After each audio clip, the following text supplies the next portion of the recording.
En 2017, un objet étrange a été repéré dans notre système solaire. Il avait une forme oblongue, un peu semblable à une crêpe. Aucun des astéroïdes ou comètes que nous ayons jamais observés ne ressemble à ça. Sa surface était également singulière. Elle était au moins 10 fois plus réfléchissante que la moyenne des objets dérivant dans l'espace. Certains ont affirmé qu'il avait une enveloppe comparable à du métal poli. Quand il est passé près du Soleil et s'est éloigné de notre orbite, il a accéléré au-delà de ce que notre gravité suffirait à expliquer. À première vue, on aurait dit que cette chose avait une fusée attachée dans le dos. Ce visiteur inhabituel a même reçu son propre nom, Oumuamua.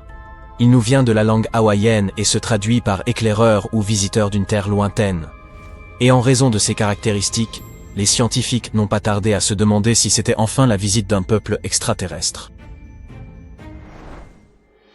Avant de se lancer à corps perdu dans des hypothèses de science-fiction, les astronomes ont d'abord rassemblé les informations dont ils étaient sûrs. À commencer par le fait qu'Oumuamua devait provenir d'un autre système solaire. Un événement imprévu dans son système d'origine a probablement conduit à son éjection.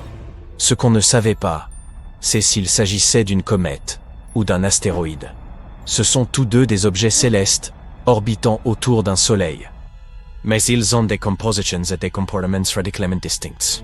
Les comètes sont principalement composées de glace, de poussière et de roches, et sont parfois appelées des boules de neige sales. Lorsqu'une comète s'approche du soleil, la chaleur provoque la vaporisation de la glace, libérant du gaz et des particules de poussière dans l'espace. Cela crée une queue lumineuse et scintillante qui peut s'étendre sur des millions de kilomètres.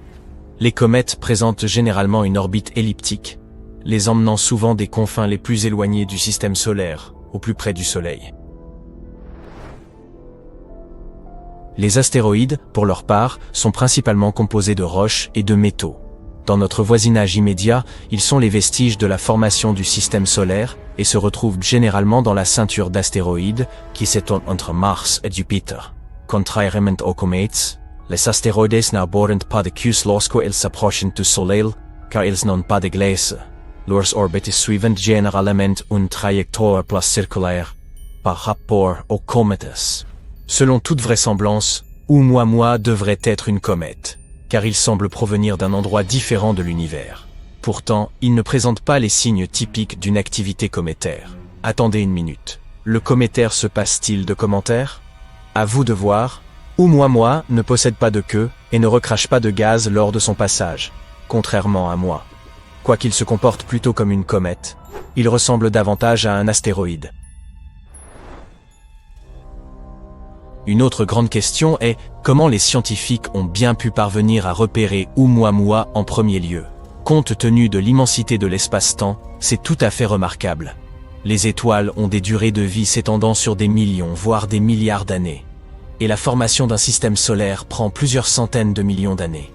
Même les objets les plus rapides mettent des dizaines de millénaires à voyager d'une étoile à une autre. En revanche, les humains n'observent le ciel avec leur télescope que depuis environ 400 ans, soit une infime fraction du temps cosmique. Et ce n'est que ces dernières décennies, voire ces dernières années, que nous avons obtenu la technologie permettant de détecter et de suivre des objets rapides et peu lumineux. Soit de telles roches sont très répandues, soit nous avons eu énormément de chance avec nos instruments, ou bien Oumuamua voulait simplement être vu. Une autre question concerne la région d'origine de pareils objets. Il est très peu probable qu'Oumuamua provienne d'un système solaire mature et stable. C'est parce que de tels systèmes n'éjectent pas assez de matière pour se répandre à travers la galaxie. Une roche peut parfois être projetée, mais elle pourra rarement aller aussi loin. Les systèmes plus jeunes, cependant, agissent différemment.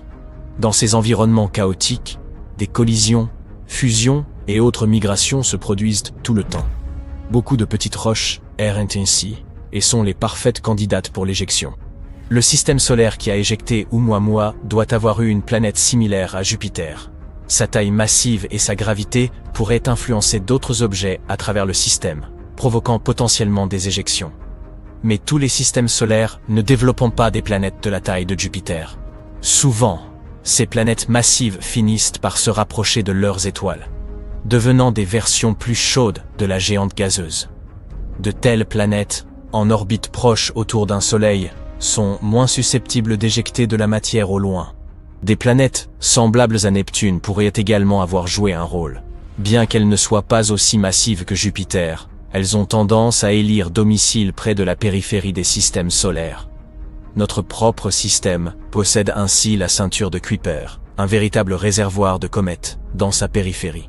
Au cours des premières étapes de la formation d'un système solaire, les interactions entre des planètes comparables à Neptune et de tels débris sont courantes. Toutefois, la découverte de pareilles planètes dans d'autres systèmes est à vérifier. Nos méthodes de détection des exoplanètes fonctionnent mieux avec des objets massifs, proches de leurs astres, ce qui complique la détection de leurs homologues plus éloignés. Oumuamua s'est également trouvé associé à une certaine théorie sur la façon dont la vie serait apparue dans l'univers. La panspermie. C'est une hypothèse qui suggère que la vie existe partout dans l'univers et peut être distribuée entre les planètes par divers moyens, tels que les astéroïdes, les comètes et même les vaisseaux spatiaux. Elle affirme que la vie doit être originaire d'une région donnée de l'univers, après quoi elle s'est propagée vers d'autres corps célestes. Les adeptes de cette théorie suggèrent donc que de tels objets interstellaires pourraient potentiellement transporter de minuscules microbes, ces composants fondamentaux de la vie, entre les systèmes stellaires. Si de tels objets devaient percuter une planète ou une lune, ils pourraient transformer ces organismes et ensemencer un corps céleste.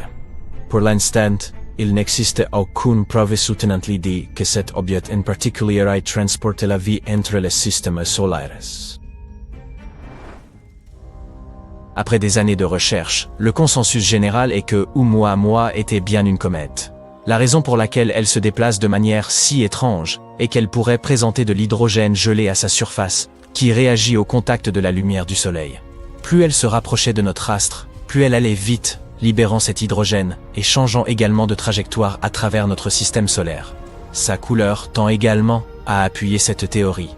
Elle est rouge, ce qui pourrait signifier qu'elle a été frappée par des rayons cosmiques pendant longtemps. Plus elle a été bombardée par ces rayons, plus elle a accumulé d'hydrogène au cours du processus. Mais comme ils ne peuvent pas en être tout à fait sûrs, les astronomes ont prévu de suivre ce visiteur. L'idée est d'envoyer une mission pour l'examiner. Il se trouve déjà bien loin de nous, mais il n'est peut-être pas encore trop tard. Nous pourrions être en mesure d'envoyer une sonde assez rapide pour rattraper la comète.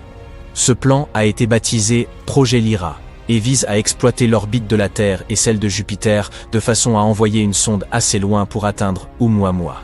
Si cela fonctionne, ce sera l'engin spatial le plus rapide que nous ayons jamais envoyé dans l'univers. La trajectoire de la sonde spatiale impliquerait d'utiliser l'attraction de notre planète et celle de Jupiter comme un effet de fronde gravitationnelle. La sonde quitterait d'abord notre planète, puis retournerait dans l'orbite terrestre avant de partir à la rencontre de l'attraction de Jupiter. Elle serait renvoyée près de notre planète une seconde fois, où elle serait éjectée avec une force suffisante pour atteindre la comète. Le projet Lyra vise également à suivre un second visiteur lointain, dénommé Borisov. Cette comète a été découverte par un astronome amateur et porte maintenant son nom. Ce qui est fascinant à son sujet, c'est que, elle est proprement impeccable. Tout comme notre expérience avec Oumuamua, nous n'avons jamais rien observé de semblable à Borisov non plus. Les études de la lumière provenant de son enveloppe de poussière et de gaz montrent qu'elle est assez propre comparée à d'autres objets spatiaux.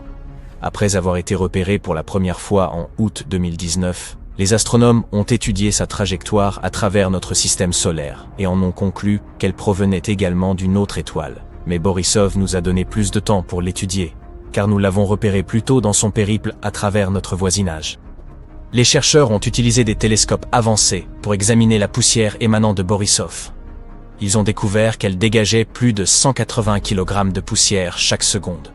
On a également constaté que Borisov contenait plus de monoxyde de carbone que les comètes de notre système solaire en général. Néanmoins, cette quantité n'est pas la même partout sur la comète.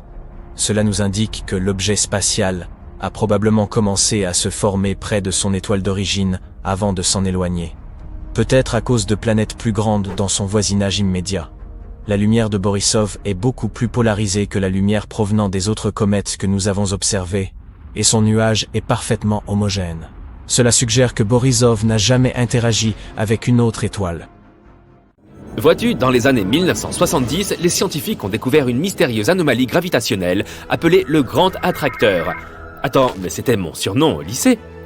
Bref, il s'agit d'un endroit dans le cosmos qui attire des centaines de galaxies, dont notre propre Voie lactée. Tu ne pourras pas le voir car il se trouve de l'autre côté de notre galaxie, à environ 150 millions d'années-lumière. Le Grand Attracteur se trouve en fait dans la direction que les scientifiques appellent habituellement la zone d'évitement. Ah tiens, j'en ai une aussi, c'est mon tiroir à chaussettes. Il y a tellement de poussière et de gaz dans cette région que nous ne pouvons pas distinguer ce qu'il s'y passe. Cette zone bloque la plupart de la lumière visible provenant de l'au-delà. Mais toute cette poussière et ce gaz ne bloquent pas les rayons X, ni la lumière infrarouge. Donc, avec le développement de l'astronomie en rayons X, les chercheurs pourraient enfin commencer à observer tous les objets de cette zone, y compris cette mystérieuse force qui attire tout. Mais jusqu'à présent, personne n'a encore compris pourquoi cela se produisait. Notre Lune pourrait être 200 millions d'années plus jeune que ce que nous pensions auparavant. De nombreux scientifiques pensent que la Lune s'est formée lors d'une puissante collision entre notre planète et un corps inconnu de la taille de Mars. La poussière et les débris en fusion se sont rassemblés et ont formé un nouvel objet que nous connaissons sous le nom de Lune.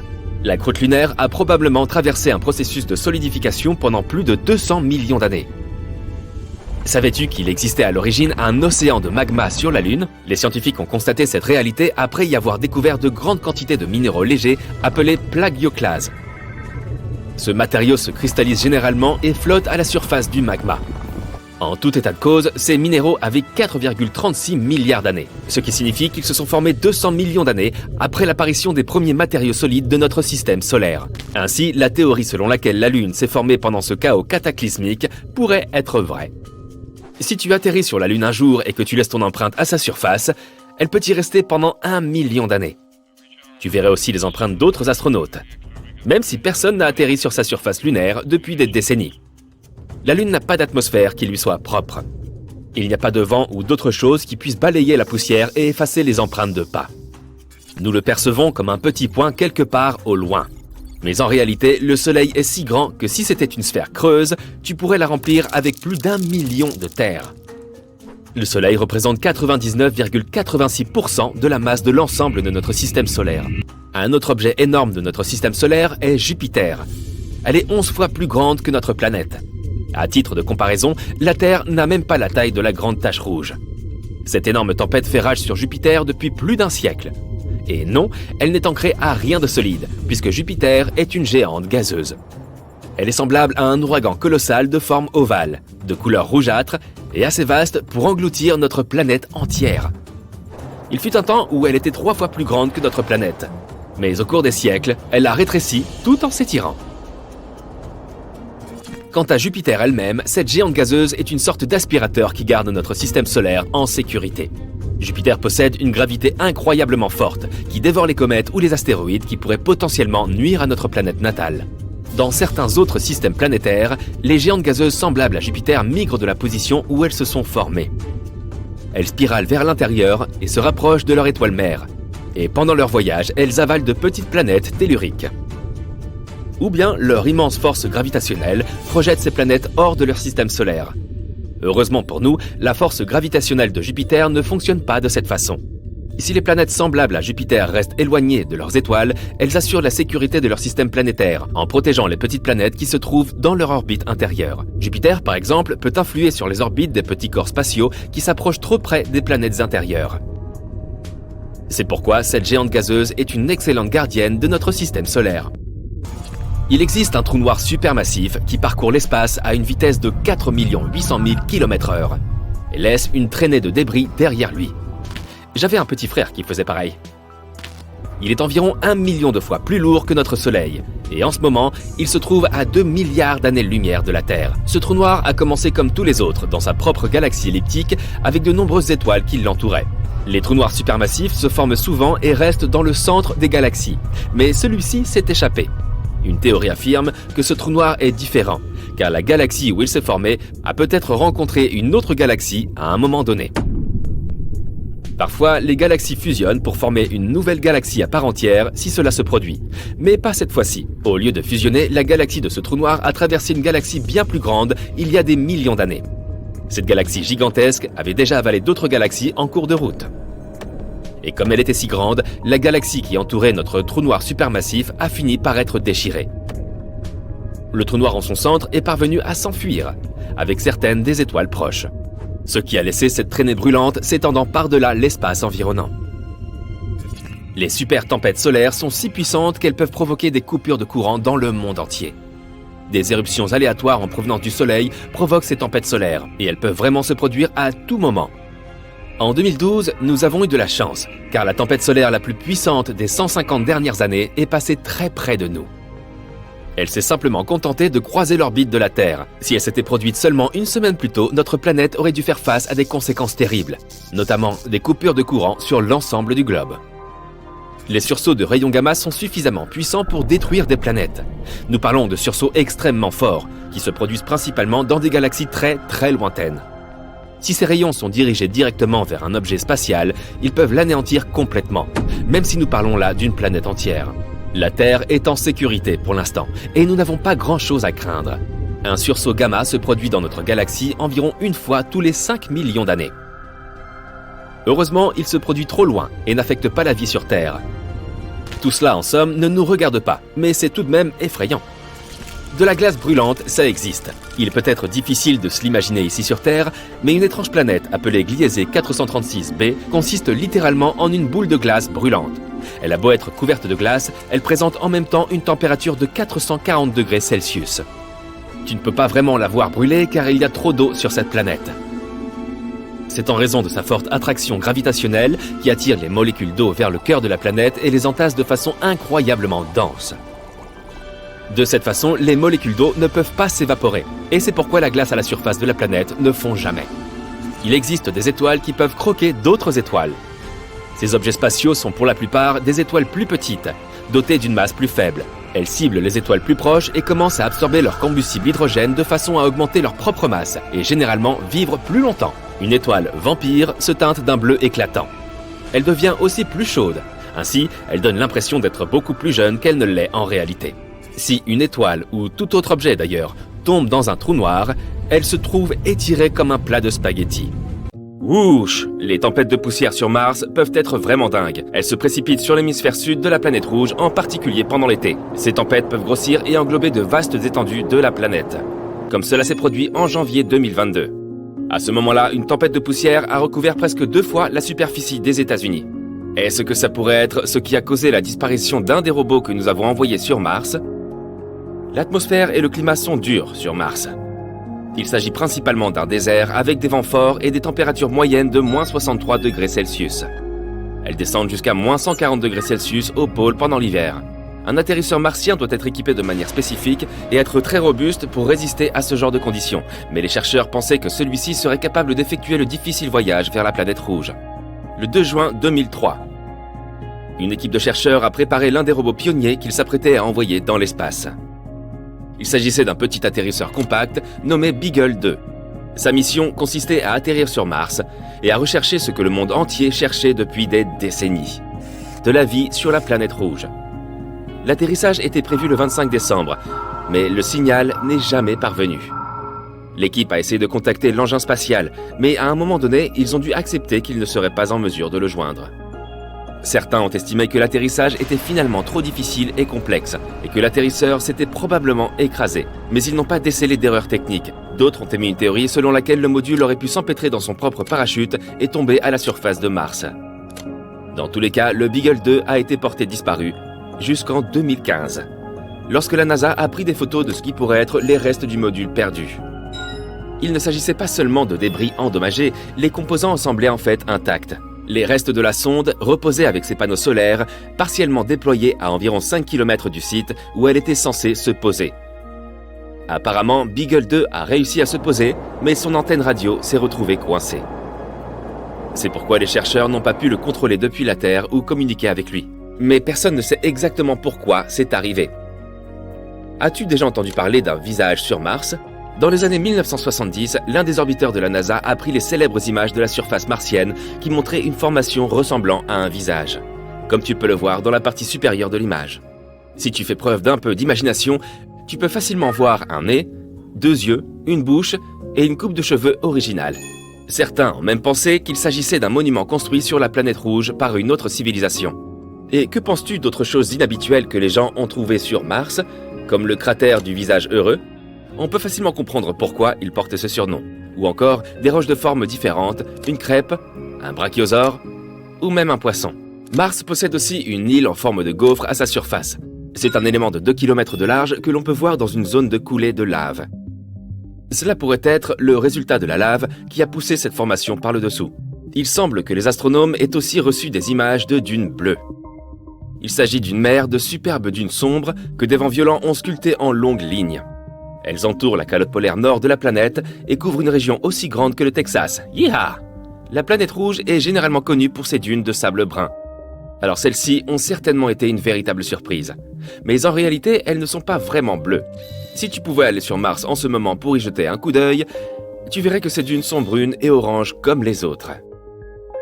Et la photo est une image en fausse couleur. Les scientifiques utilisent souvent les fausses couleurs pour mettre en évidence les différences entre 2 éléments. Par exemple, ici, c'est la différence de profondeur. Par ailleurs, la plus grande vallée sur Mars est si grande qu'elle pourrait avaler notre Grand Canyon au petit déjeuner. C'est un fascinant système de canyon de 4000 km de long, appelé Valles Marineris. Et il est 10 fois plus long que le Grand Canyon. Si on pouvait étirer ce canyon martien, il irait d'une côte à l'autre des États-Unis. Comme Mars n'a pas de tectonique de plaques active, personne ne sait avec certitude comment ce canyon s'est formé. Selon une théorie, une chaîne de volcans, Dôme de Tharsis, située à l'autre côté de Mars, celle qui comprend Olympus Mons, a courbé la croûte martienne depuis le côté opposé de la planète. Cette puissante force a provoqué des fissures dans la croûte et mis en mouvement les énormes quantités d'eau qui se trouvaient sous la surface. Cette eau a ensuite émergé et a sculpté la roche. Cette force a aussi animé les glaciers, et il semble possible qu'ils aient créé de nouveaux chemins dans ce gigantesque système de canyons.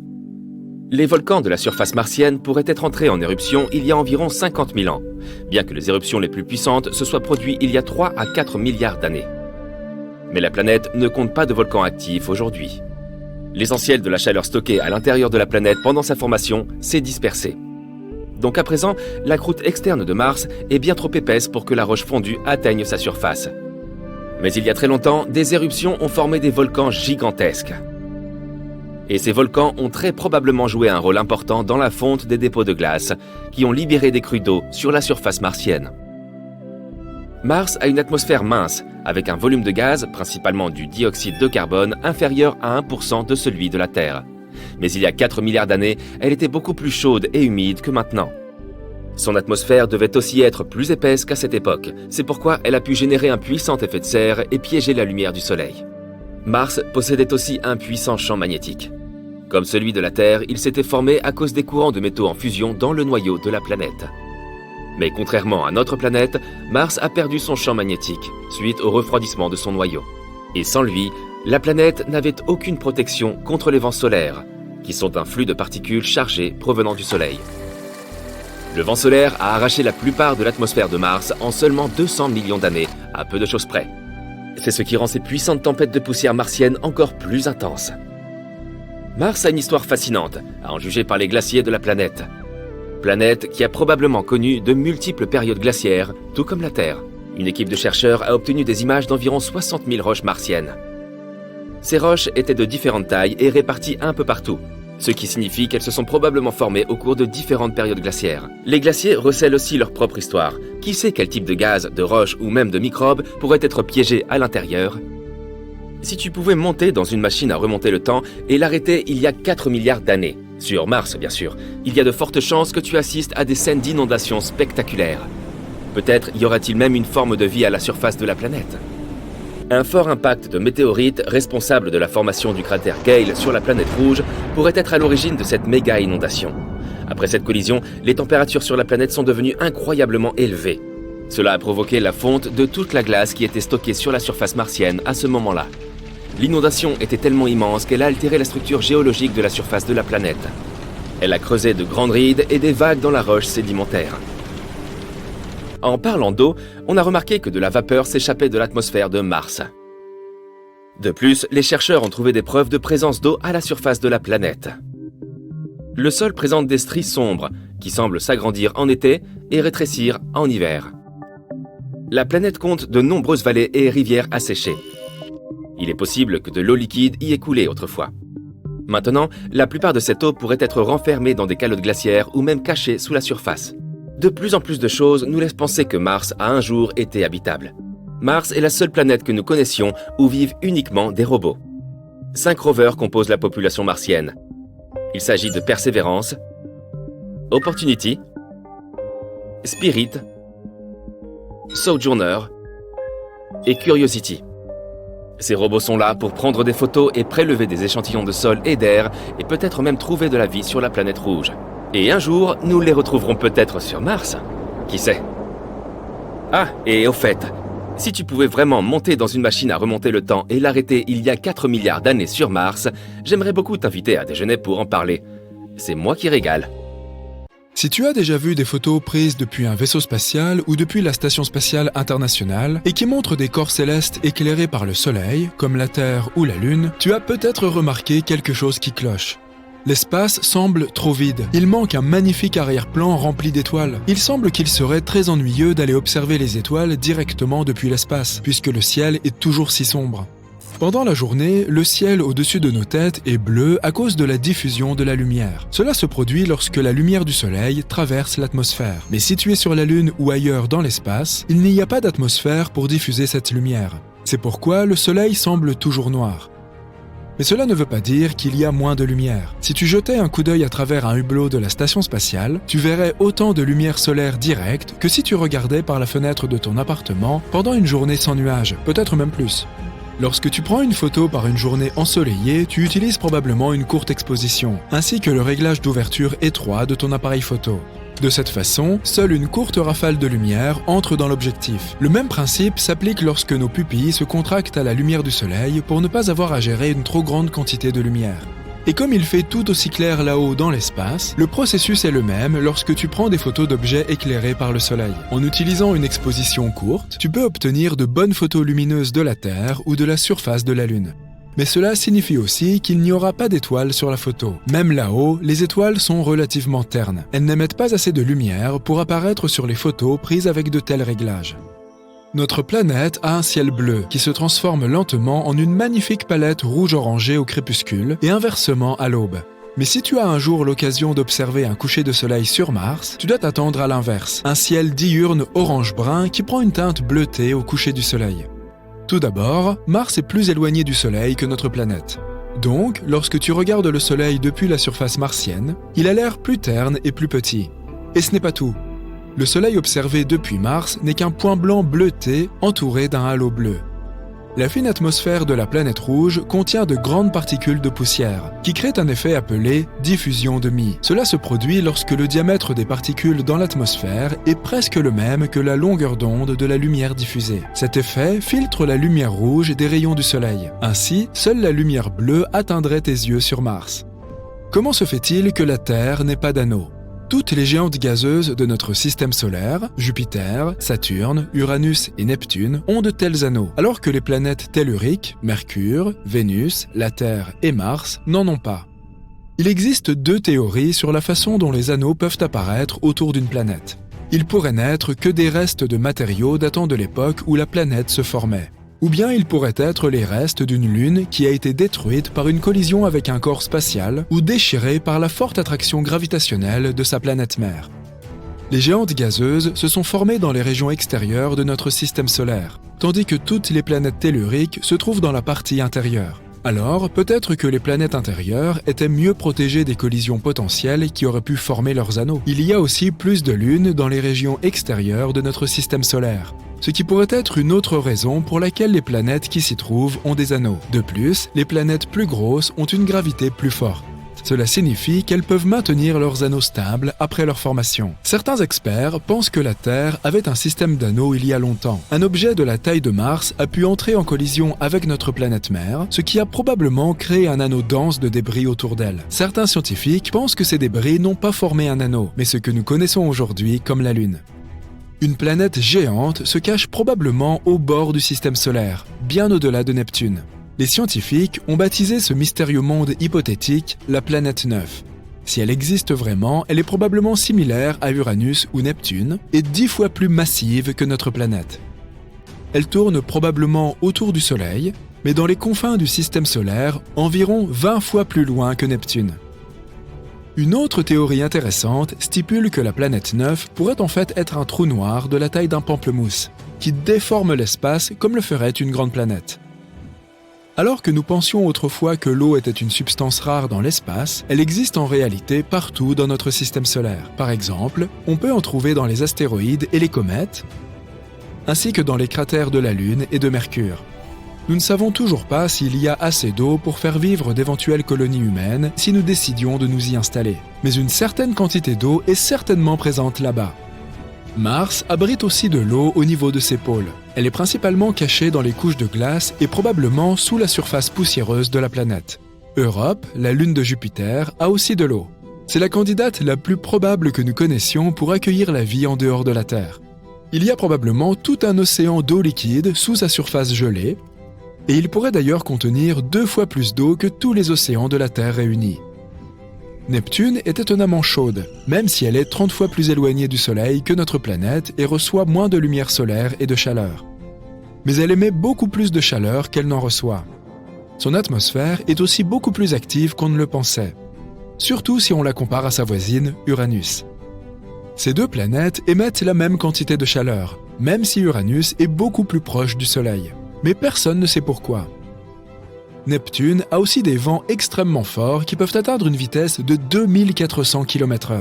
Pourrait-il être responsable de cette chaleur? Ou peut-être est-ce à cause du noyau de la planète? Ou de sa force gravitationnelle?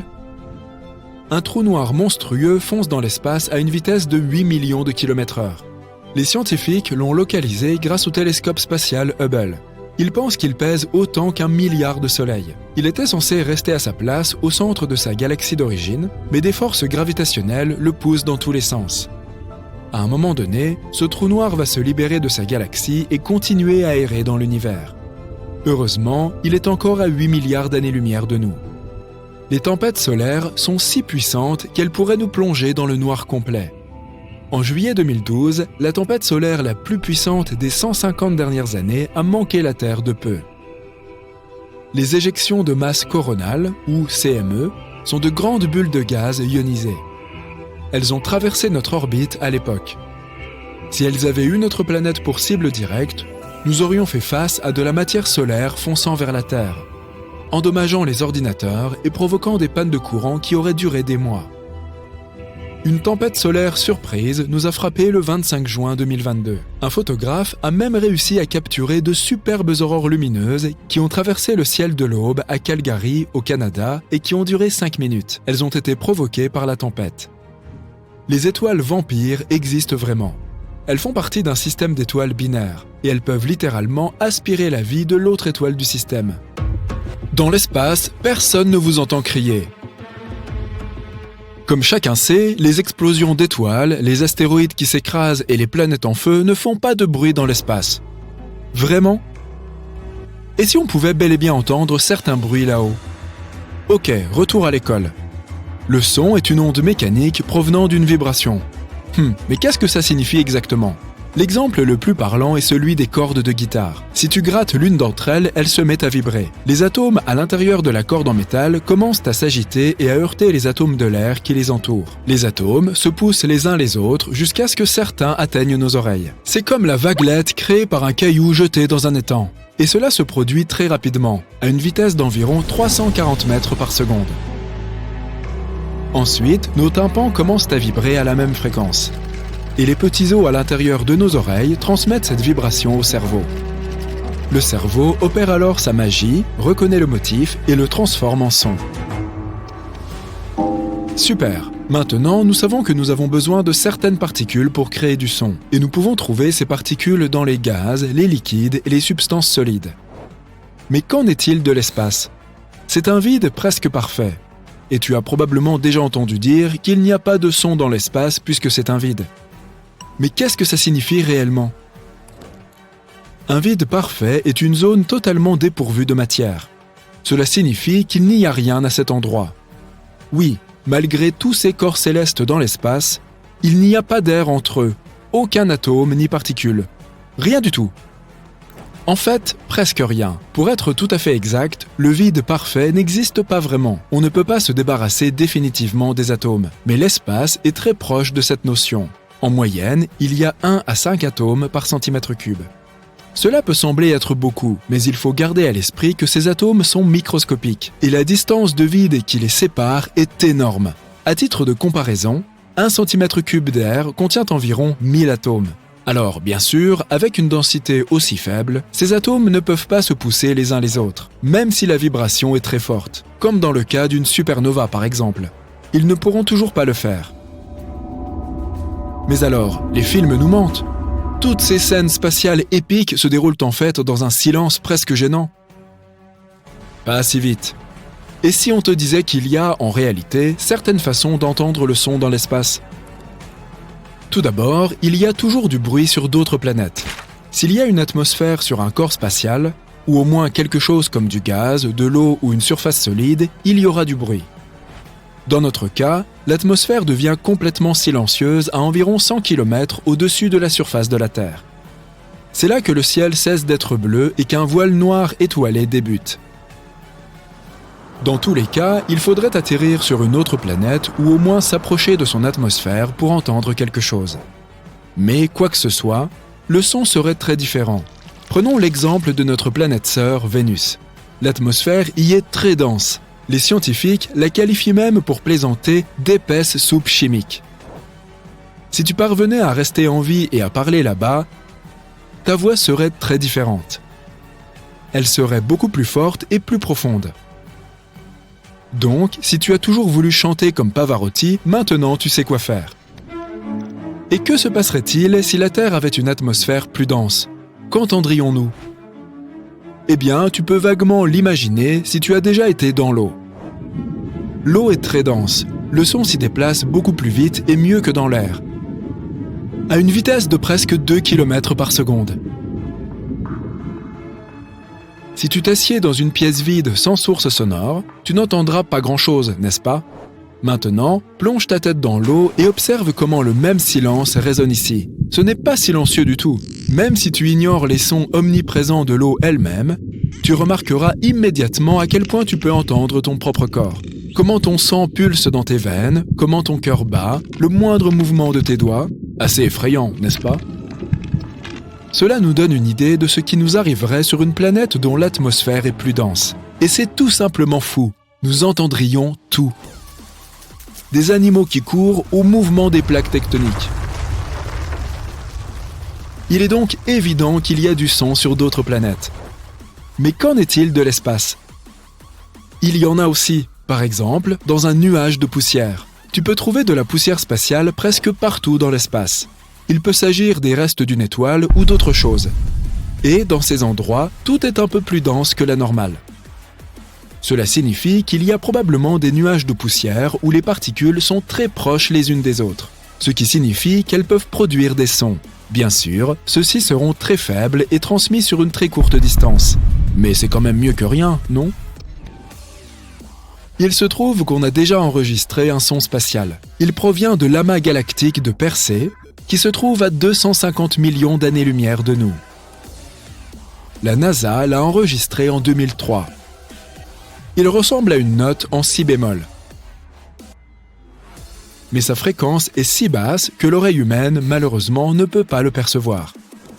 Mais à part ça, on ne peut entendre quelque chose qu'à l'intérieur des vaisseaux spatiaux.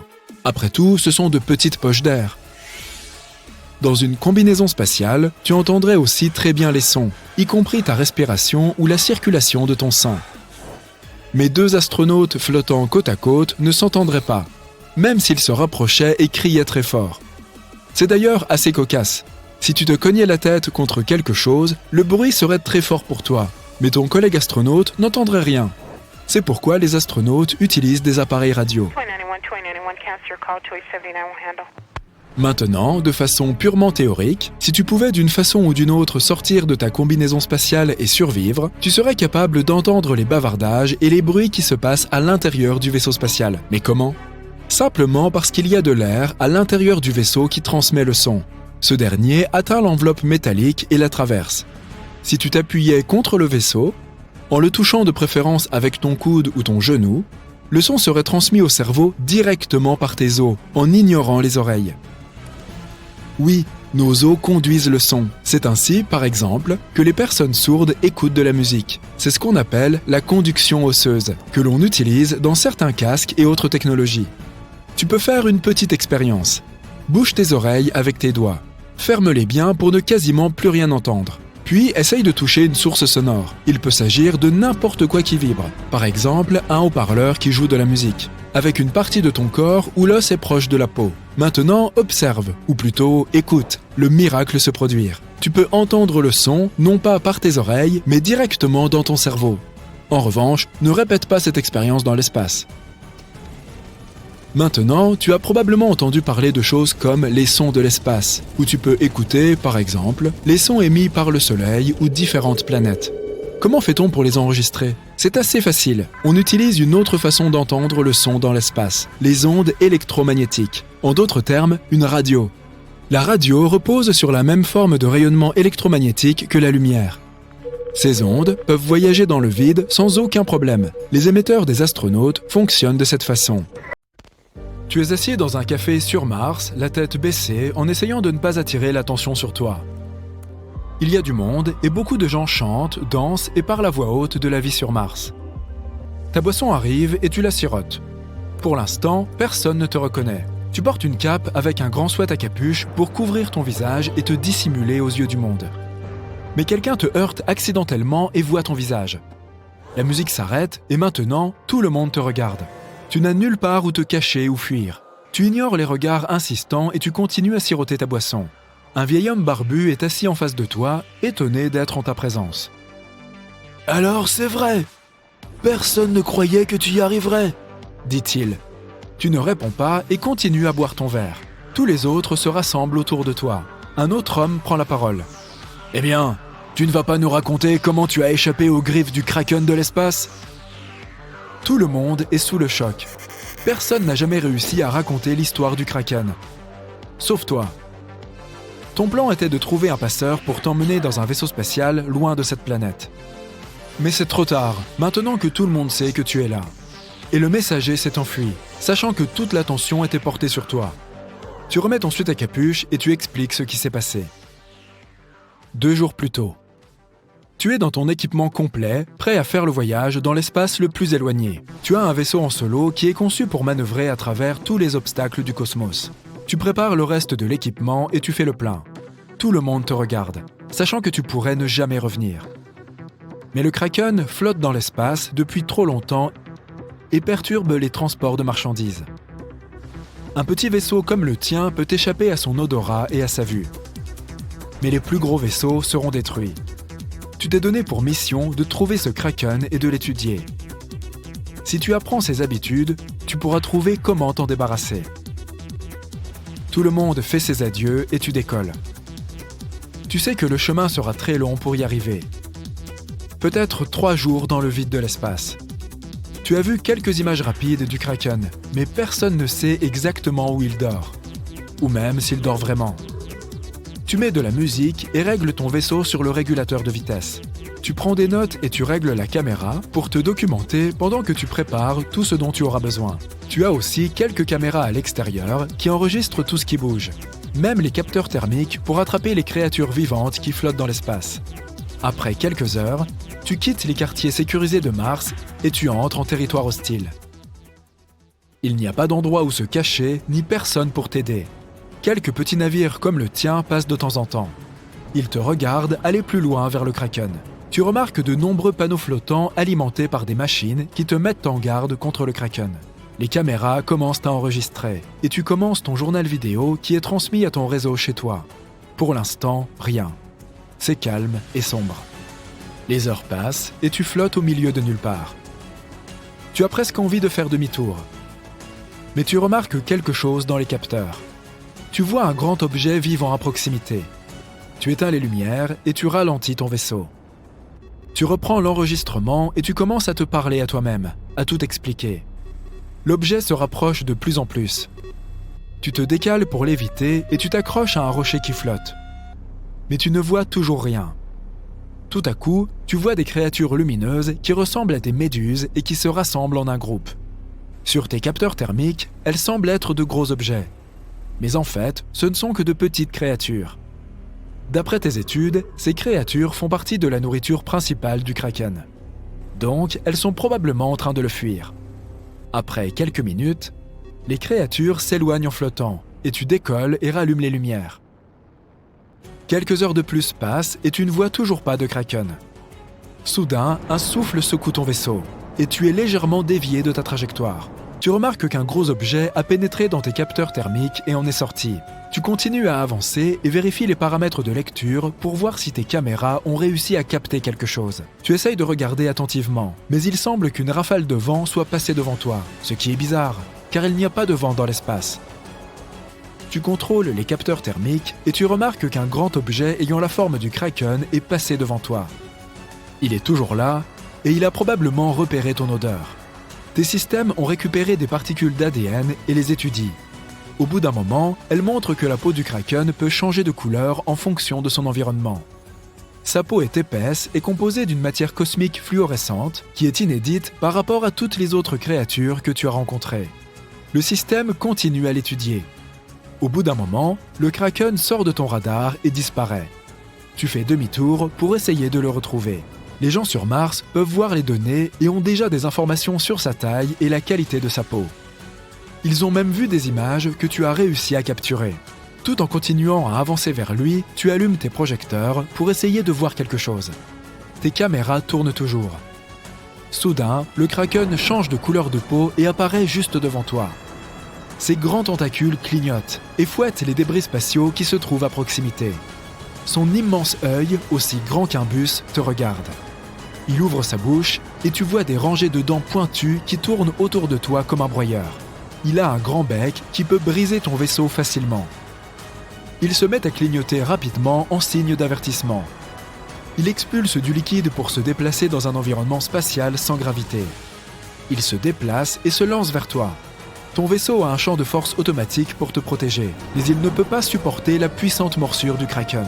Après seulement quelques secondes, le bouclier se brise et ton vaisseau tombe en piqué sur une autre planète. Tu t'es écrasé sur une terre marécageuse. Ton vaisseau a survécu, mais il ne peut pas décoller. L'analyse du kraken est prête.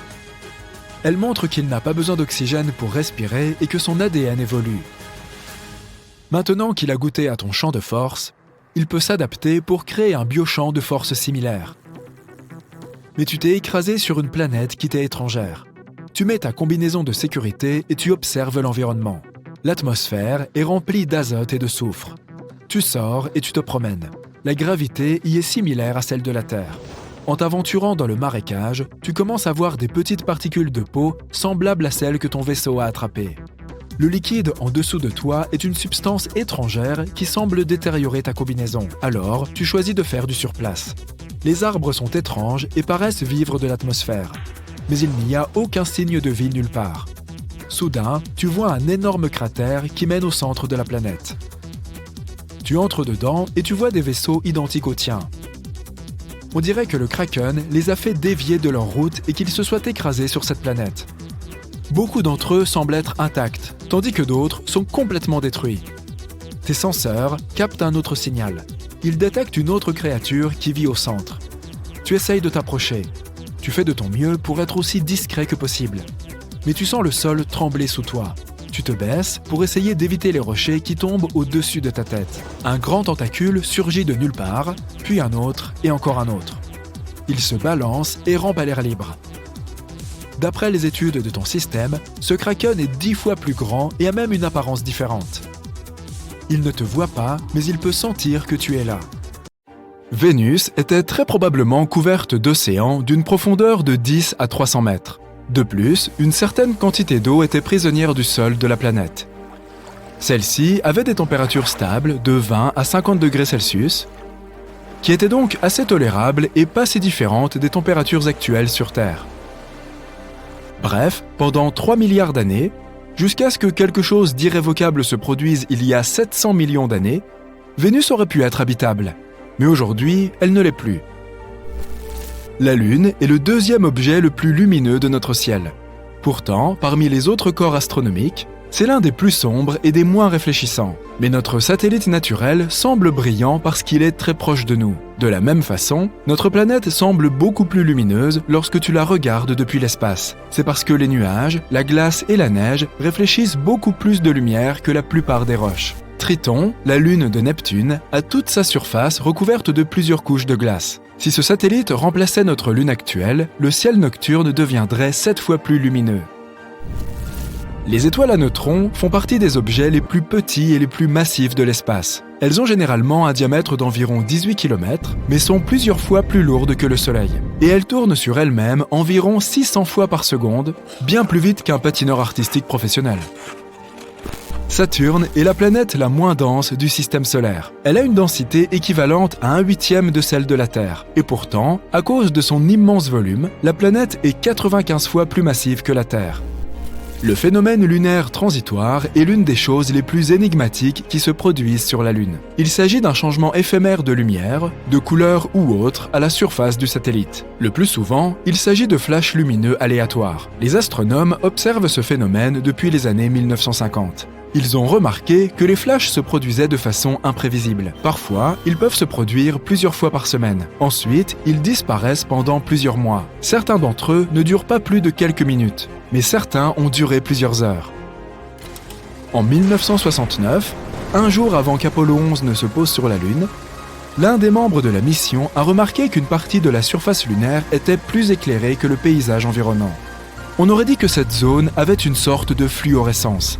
Malheureusement, on ne sait toujours pas si ce phénomène était lié au mystérieux flash lunaire. Les déchets ne sont pas seulement un problème dans les océans, les villes et les forêts de la Terre. Il existe ce que l'on appelle les déchets spatiaux, c'est-à-dire tout objet fabriqué par l'homme qui a été laissé dans l'espace et qui ne sert plus à rien. Il y a aussi des débris naturels provenant de météorites et d'autres objets cosmiques. Il y a actuellement plus de 500 000 débris spatiaux en orbite autour de la Terre, à des vitesses suffisamment élevées pour causer des dommages importants s'ils entrent en collision avec un vaisseau spatial ou un satellite. La NASA fait de son mieux pour suivre chaque objet afin de s'assurer que les missions hors de la Terre puissent atteindre leur destination en toute sécurité. Notre Soleil est incroyablement massif. Pour preuve, 99,86% de toute la masse du système solaire consiste en la masse du Soleil, en particulier l'hydrogène et l'hélium dont il est composé. Les 0,14% restants sont principalement la masse des 8 planètes du système solaire.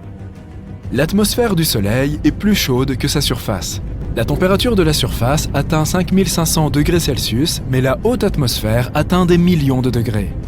Si l'on pouvait creuser un tunnel directement au centre de la planète et ressortir par le côté opposé, et que tu étais assez aventureux pour sauter dedans, il te faudrait 42 minutes pour le traverser. Tu accélérerais au fur et à mesure de ta chute pour atteindre la vitesse maximale au moment où tu atteindrais le noyau de la Terre. Après la moitié du trajet, tu tomberais ensuite vers le haut, de plus en plus lentement. Au moment où tu atteindrais la surface opposée, ta vitesse serait de nouveau à 0. À moins que tu ne parviennes à t'extraire du trou, tu recommencerais immédiatement à tomber, pour redescendre, ou remonter, vers l'autre côté de la planète. Ce voyage durerait une éternité, et ce, à cause des effets bizarres de la gravité. Il pourrait y avoir plus de métaux, par exemple du titane ou du fer, dans les cratères lunaires, que ne le pensaient les astronomes. Le plus gros problème avec cette découverte ? Elle contredit la principale théorie sur la façon dont la Lune s'est formée. Cette théorie stipule que le satellite naturel de la Terre s'est détaché de notre planète après une collision avec un objet spatial massif. Mais alors, pourquoi la croûte terrestre, pauvre en métaux, contient-elle beaucoup moins d'oxyde de fer que celle de la Lune? Cela pourrait signifier que la Lune s'est formée à partir des matériaux se trouvant bien plus profondément à l'intérieur de notre planète. Ou bien ces métaux pourraient être apparus lorsque la surface lunaire, en fusion, se refroidissait lentement. Ou peut-être, comme on le dit depuis des siècles, qu'elle est faite de fromage.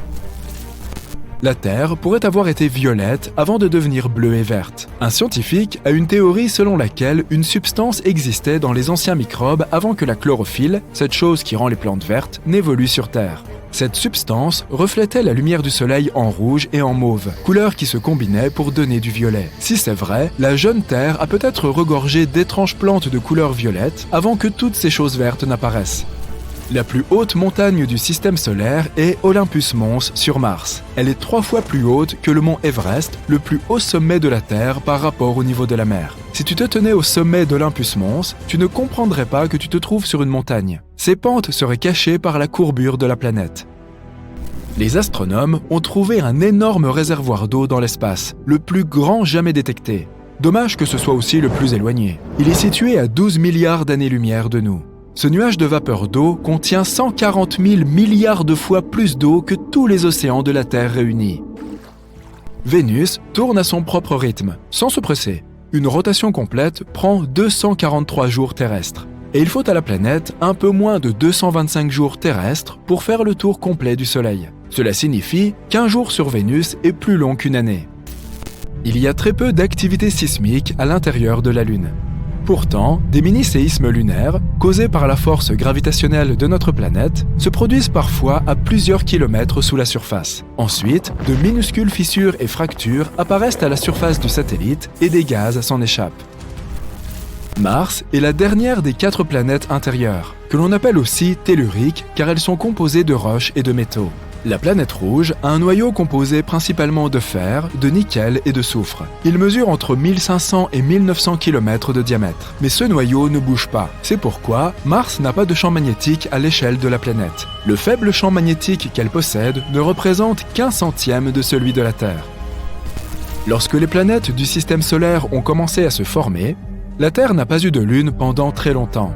Il a fallu 100 millions d'années pour que notre satellite naturel apparaisse. Il existe plusieurs théories sur la façon dont la Lune est apparue, mais celle qui prévaut est la théorie de la fission.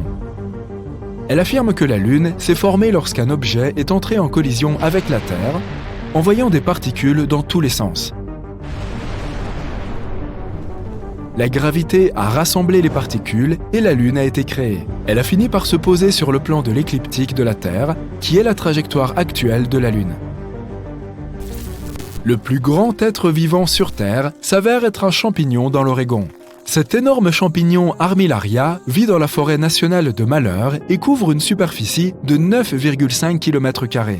Il pourrait avoir jusqu'à 8500 ans. Mais on peut te pardonner de l'avoir manqué, car il est en grande partie caché sous terre. Lorsque les racines d'armillariés individuels se rencontrent, elles peuvent fusionner pour devenir un seul champignon, ce qui explique comment celui-ci est devenu si grand. Si tu pouvais rassembler tous ces champignons en une seule grosse boule, elle pourrait peser jusqu'à 35 000 tonnes. C'est à peu près aussi lourd que 200 baleines grises. Le plus grand astéroïde du système solaire s'appelle Vesta, et il est si gros qu'on le qualifie parfois de planète naine. Un voyage vers la 2e étoile la plus proche de nous, après le Soleil, te prendrait 5 millions d'années en avion de ligne. C'est ce qu'on appelle un vol ultra long courrier. L'espace n'est pas censé être noir. Il y a des étoiles partout. Ne devrait-elle pas éclairer tout ce qui se trouve autour ? En réalité, on ne voit pas d'étoiles partout, car certaines d'entre elles n'existent pas depuis assez longtemps pour que leur lumière atteigne la Terre. Personne ne t'entendra crier dans l'espace, ou quelque chose comme ça. Nous avons tous entendu cette phrase qui fait froid dans le dos. Et c'est vrai, l'espace est en grande partie constitué d'un gigantesque néant. Il y a beaucoup d'espace dans l'espace. Mais cela ne signifie pas qu'il n'y ait pas de bruit. En fait, il y en a beaucoup. Et certains d'entre eux pourraient même te faire frissonner. Nous allons nous pencher sur les sons les plus effrayants de l'espace. Tout d'abord, comment les bruits cosmiques sont-ils enregistrés ? Le son n'est que la vibration de molécules. Lorsque tu cries, les molécules se poussent furieusement les unes les autres jusqu'à ce qu'elles atteignent l'oreille de la personne en face de toi. Ces vibrations sont alors transmises au cerveau et nous les reconnaissons comme quelque chose dont il nous faut parfois nous excuser. Pour entendre quelque chose, nous avons donc besoin des molécules. Et c'est là que ça se complique. Il n'y en a pas dans l'espace. L'univers est presque entièrement constitué de vide. Oui, de vide absolu. Cependant, les magiciens de la NASA parviennent tout de même à enregistrer les sons de l'espace. Comment font-ils ? Eh bien, il existe certains types d'ondes qui n'ont rien à voir avec les molécules. Nous, les gens ordinaires, ne pouvons pas les percevoir sans certains appareils. Parmi ces ondes, il y a par exemple les ondes radio. Nous avons besoin d'une radio ou d'un appareil de ce type pour les reconnaître. Et c'est exactement ce que font les satellites de la NASA. Ils captent des ondes radio. Grâce à eux, nous pouvons connaître le bruit que font les corps cosmiques. Ces satellites enregistrent une multitude d'ondes, la fluctuation des plasmas, les champs magnétiques et d'autres choses. Les scientifiques de la NASA transforment ensuite tout cela en pistes sonores ordinaires. Et certaines de ces choses font un bruit assez effrayant, c'est le moins que l'on puisse dire. Prenons par exemple notre champ magnétique. Il entoure notre planète comme un bouclier invisible, nous protégeant de toutes sortes de nuisances comme les radiations ou les vents solaires.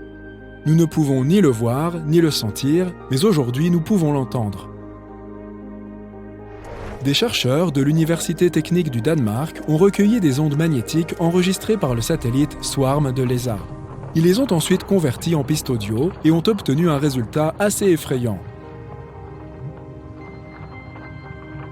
En vérité, ça ressemble plutôt au bruit d'une effroyable créature nocturne. Et si tu as en tête la carte du champ magnétique terrestre, tu auras l'impression qu'une araignée rôde dans les parages.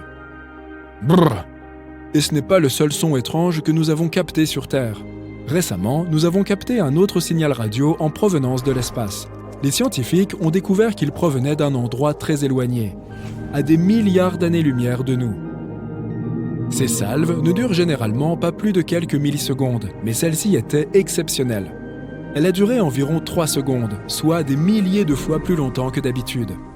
En même temps, le signal était très précis, à tel point que les scientifiques l'ont même comparé à un battement de cœur. Les scientifiques pensent que ce signal est causé par des pulsars ou des étoiles à neutrons. Autrefois, Nikola Tesla a capté quelque chose de similaire. Malheureusement, à l'époque, on ne connaissait pas les pulsars. Tesla était donc persuadé d'avoir capté le message de créatures extraterrestres. Mais la vérité s'est avérée beaucoup moins fascinante. Passons maintenant de la Terre à la Lune.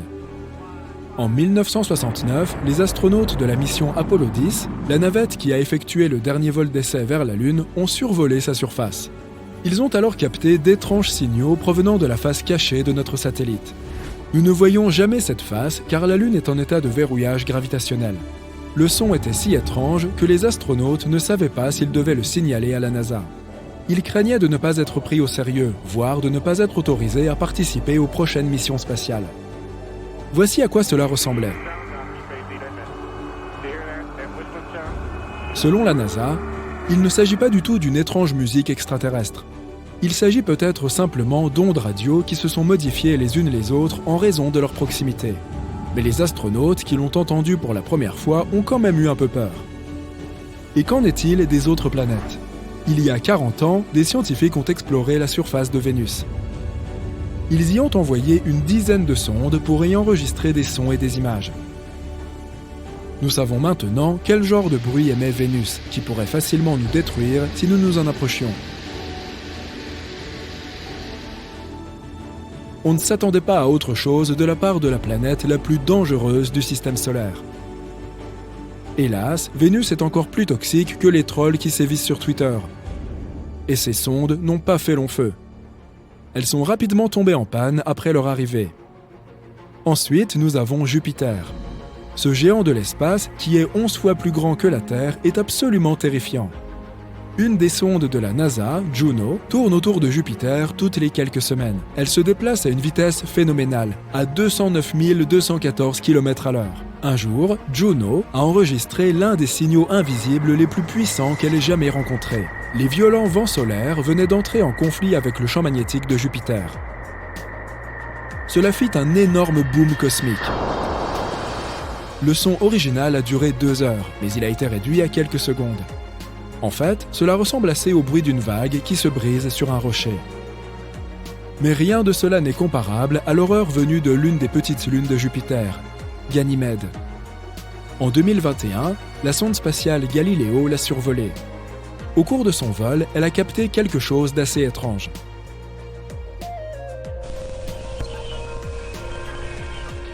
Ces bruits sont des radiations de satellites. On dirait un peu le bruit d'une jungle ou celui de milliers de chauves-souris qui attendent de te surprendre en pleine nuit.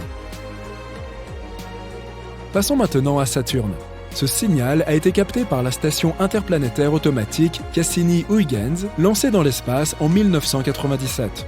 En passant devant Saturne, Cassini a enregistré un son assez effrayant. Ces cris tout droit sortis de l'enfer ne sont que de simples ondes radio.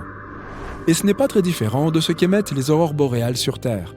Un peu plus tard, Cassini a capté un autre signal, le bruit des éclairs et des orages sur Saturne.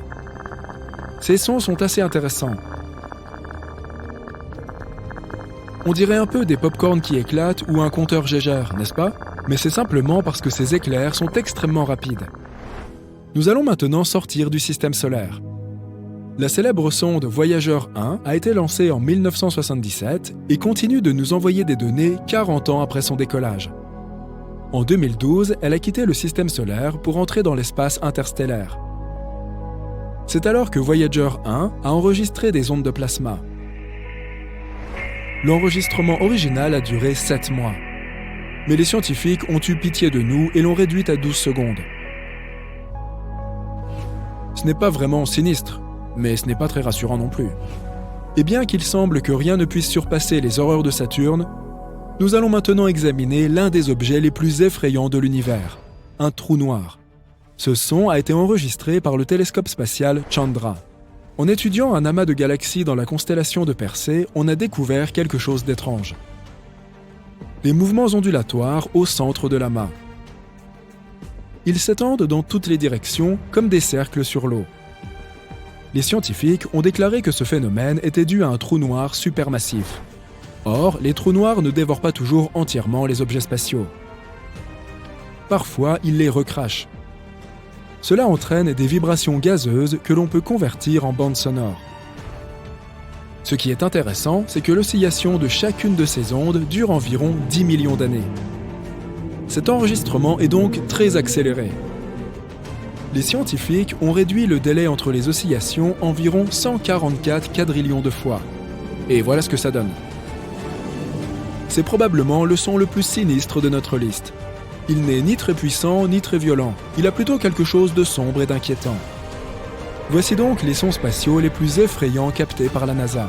Comme je l'ai dit, la plupart d'entre eux ne sont que des ondes radio. Mais il est toujours amusant de se faire peur de temps en temps. Le Soleil est une étoile de taille moyenne, et pourtant elle pourrait contenir 1 300 000 terres. L'étoile est aussi 333 000 fois plus lourde que notre planète. La NASA a traduit les ondes radio créées par l'atmosphère des planètes en sons audibles. C'est ainsi que les astronomes ont découvert que le son produit par Neptune ressemble aux vagues de l'océan, que Jupiter a l'air d'être sous l'eau, et que la voix de Saturne ressemble à la musique de films d'horreur. La Terre, elle, sonne un peu comme du jazz bebop. Bon, d'accord, ça je l'ai inventé. La surface du Soleil est brûlante, mais un éclair est 5 fois plus chaud. La Terre est frappée par 100 éclairs chaque seconde, ce qui représente 8 millions de coups de foudre par jour et environ 3 milliards par an. Incroyable! Si tu parviens un jour à aller sur la Lune et à voir des traces de pas récentes, cela ne veut pas dire qu'il y a quelqu'un d'autre avec toi. Les empreintes de pas ou d'autres marques du même type peuvent subsister 1 million d'années là-bas, car la Lune ne possède pas d'atmosphère. Il n'y a pas de vent, même pas une petite brise qui pourrait, même lentement, effacer ces empreintes. Les astronomes ont trouvé le plus grand trou que nous ayons jamais vu dans l'univers. On l'appelle le vide géant et il s'étend sur une surface d'1 milliard d'années-lumière. C'est par accident qu'il a été découvert. L'un des membres de l'équipe de recherche s'ennuyait un peu et a voulu vérifier comment les choses se déroulaient dans la direction du point froid. Il s'agit d'une anomalie dans la carte du fond diffus cosmologique, ou FDC en abrégé. Il s'agit d'une faible lueur qui atteint notre planète depuis différentes directions et remplit l'univers. Elle traverse l'espace depuis près de 14 milliards d'années et constitue ce qui reste de la production lumineuse qui a suivi le Big Bang. Alors, tu tombes en plein cœur d'un trou noir et tu te prépares donc à une triste fin. Pas de panique. Tomber dans un trou noir ne te détruira pas nécessairement, toi ou ton vaisseau spatial. Il faudrait choisir un trou noir de grande taille pour survivre. Si tu tombes dans un petit trou noir, ce qu'on appelle l'horizon des événements est très étroit. La gravité, quant à elle, s'intensifie un peu plus à chaque centimètre. Donc, si tu étends ton bras en avant, il y aura une grande différence de gravité qui s'applique entre tes doigts et ton coude. Cela aura pour effet d'allonger ta main, provoquant une sensation plutôt désagréable. Très désagréable pour être honnête. Les choses ne seraient pas tout à fait les mêmes si tu tombes dans un trou noir supermassif comme ceux qui se trouvent au centre des galaxies. Ces objets peuvent être des millions de fois plus lourds que le Soleil. Leur horizon des événements est vaste et la gravité ne change pas aussi rapidement. Ainsi, la force que tu ressentirais sur tes talons et au sommet de ta tête serait à peu près la même, et tu pourrais aller jusqu'au cœur du trou noir. Enfin, cela reste à prouver. Si tu regardes un film très touchant dans l'espace et que tu te mets à pleurer, tes larmes ne couleront pas. Elles s'accumuleront autour des globes oculaires. Tes yeux deviendront trop secs et tu auras l'impression qu'ils brûlent. Tout liquide exposé sur ton corps s'évaporera, y compris à la surface de ta langue. En parlant de brûler, c'est une chose que le feu ne peut pas faire dans l'espace. En effet, le feu peut se propager quand il y a un flux d'oxygène. Et comme il n'y en a pas dans l'espace, une fois qu'elles ont explosé, les étoiles ne sont pas censées revenir à la vie. Mais certaines étoiles ont survécu en quelque sorte à une grande explosion de supernova. Ces étoiles zombies sont plutôt rares. Les scientifiques en ont trouvé une très grosse appelée LP40-365. C'est une naine blanche partiellement brûlée. Une naine blanche est une étoile qui a brûlé tout son hydrogène, et cet hydrogène était auparavant son combustible nucléaire. Dans ce cas, l'explosion finale était peut-être plus faible qu'elle ne l'est habituellement, pas assez puissante pour détruire l'étoile en entier. C'est comme si une étoile avait voulu exploser mais n'y était pas parvenue, ce qui explique qu'une partie de la matière ait survécu. Si tu vas un jour dans l'espace, n'enlève pas ta combinaison, sauf si tu es dans un vaisseau spatial. Dans l'espace, l'air dans tes poumons se dilaterait, ainsi que l'oxygène dans le reste de ton corps. Tu serais comme un ballon, 2 fois plus grand que ta taille normale. Bonne nouvelle, la peau est suffisamment élastique pour te contenir, ce qui signifie que tu n'exploserais pas. Petit réconfort. Lorsqu'un objet entre dans un trou noir, il change de forme et s'étire comme des spaghettis. Cela se produit parce que la force gravitationnelle attire un objet dans une direction, tout en le comprimant dans une autre. Une sorte de paradoxe des pattes. Par ailleurs, un trou noir aussi gros qu'un atome a la masse d'une très grosse montagne. Il y en a un au centre de la Voie lactée appelé Sagittarius A. Il a une masse équivalente à 1 milliard de soleils, mais heureusement, il est très loin de nous. Si tu faisais un gros boom sur un astéroïde, tu ne serais pas capable d'entendre son bruit. Oui, nous entendons souvent le bruit des vaisseaux spatiaux et des batailles dans l'espace dans les films, mais ce n'est qu'un mythe.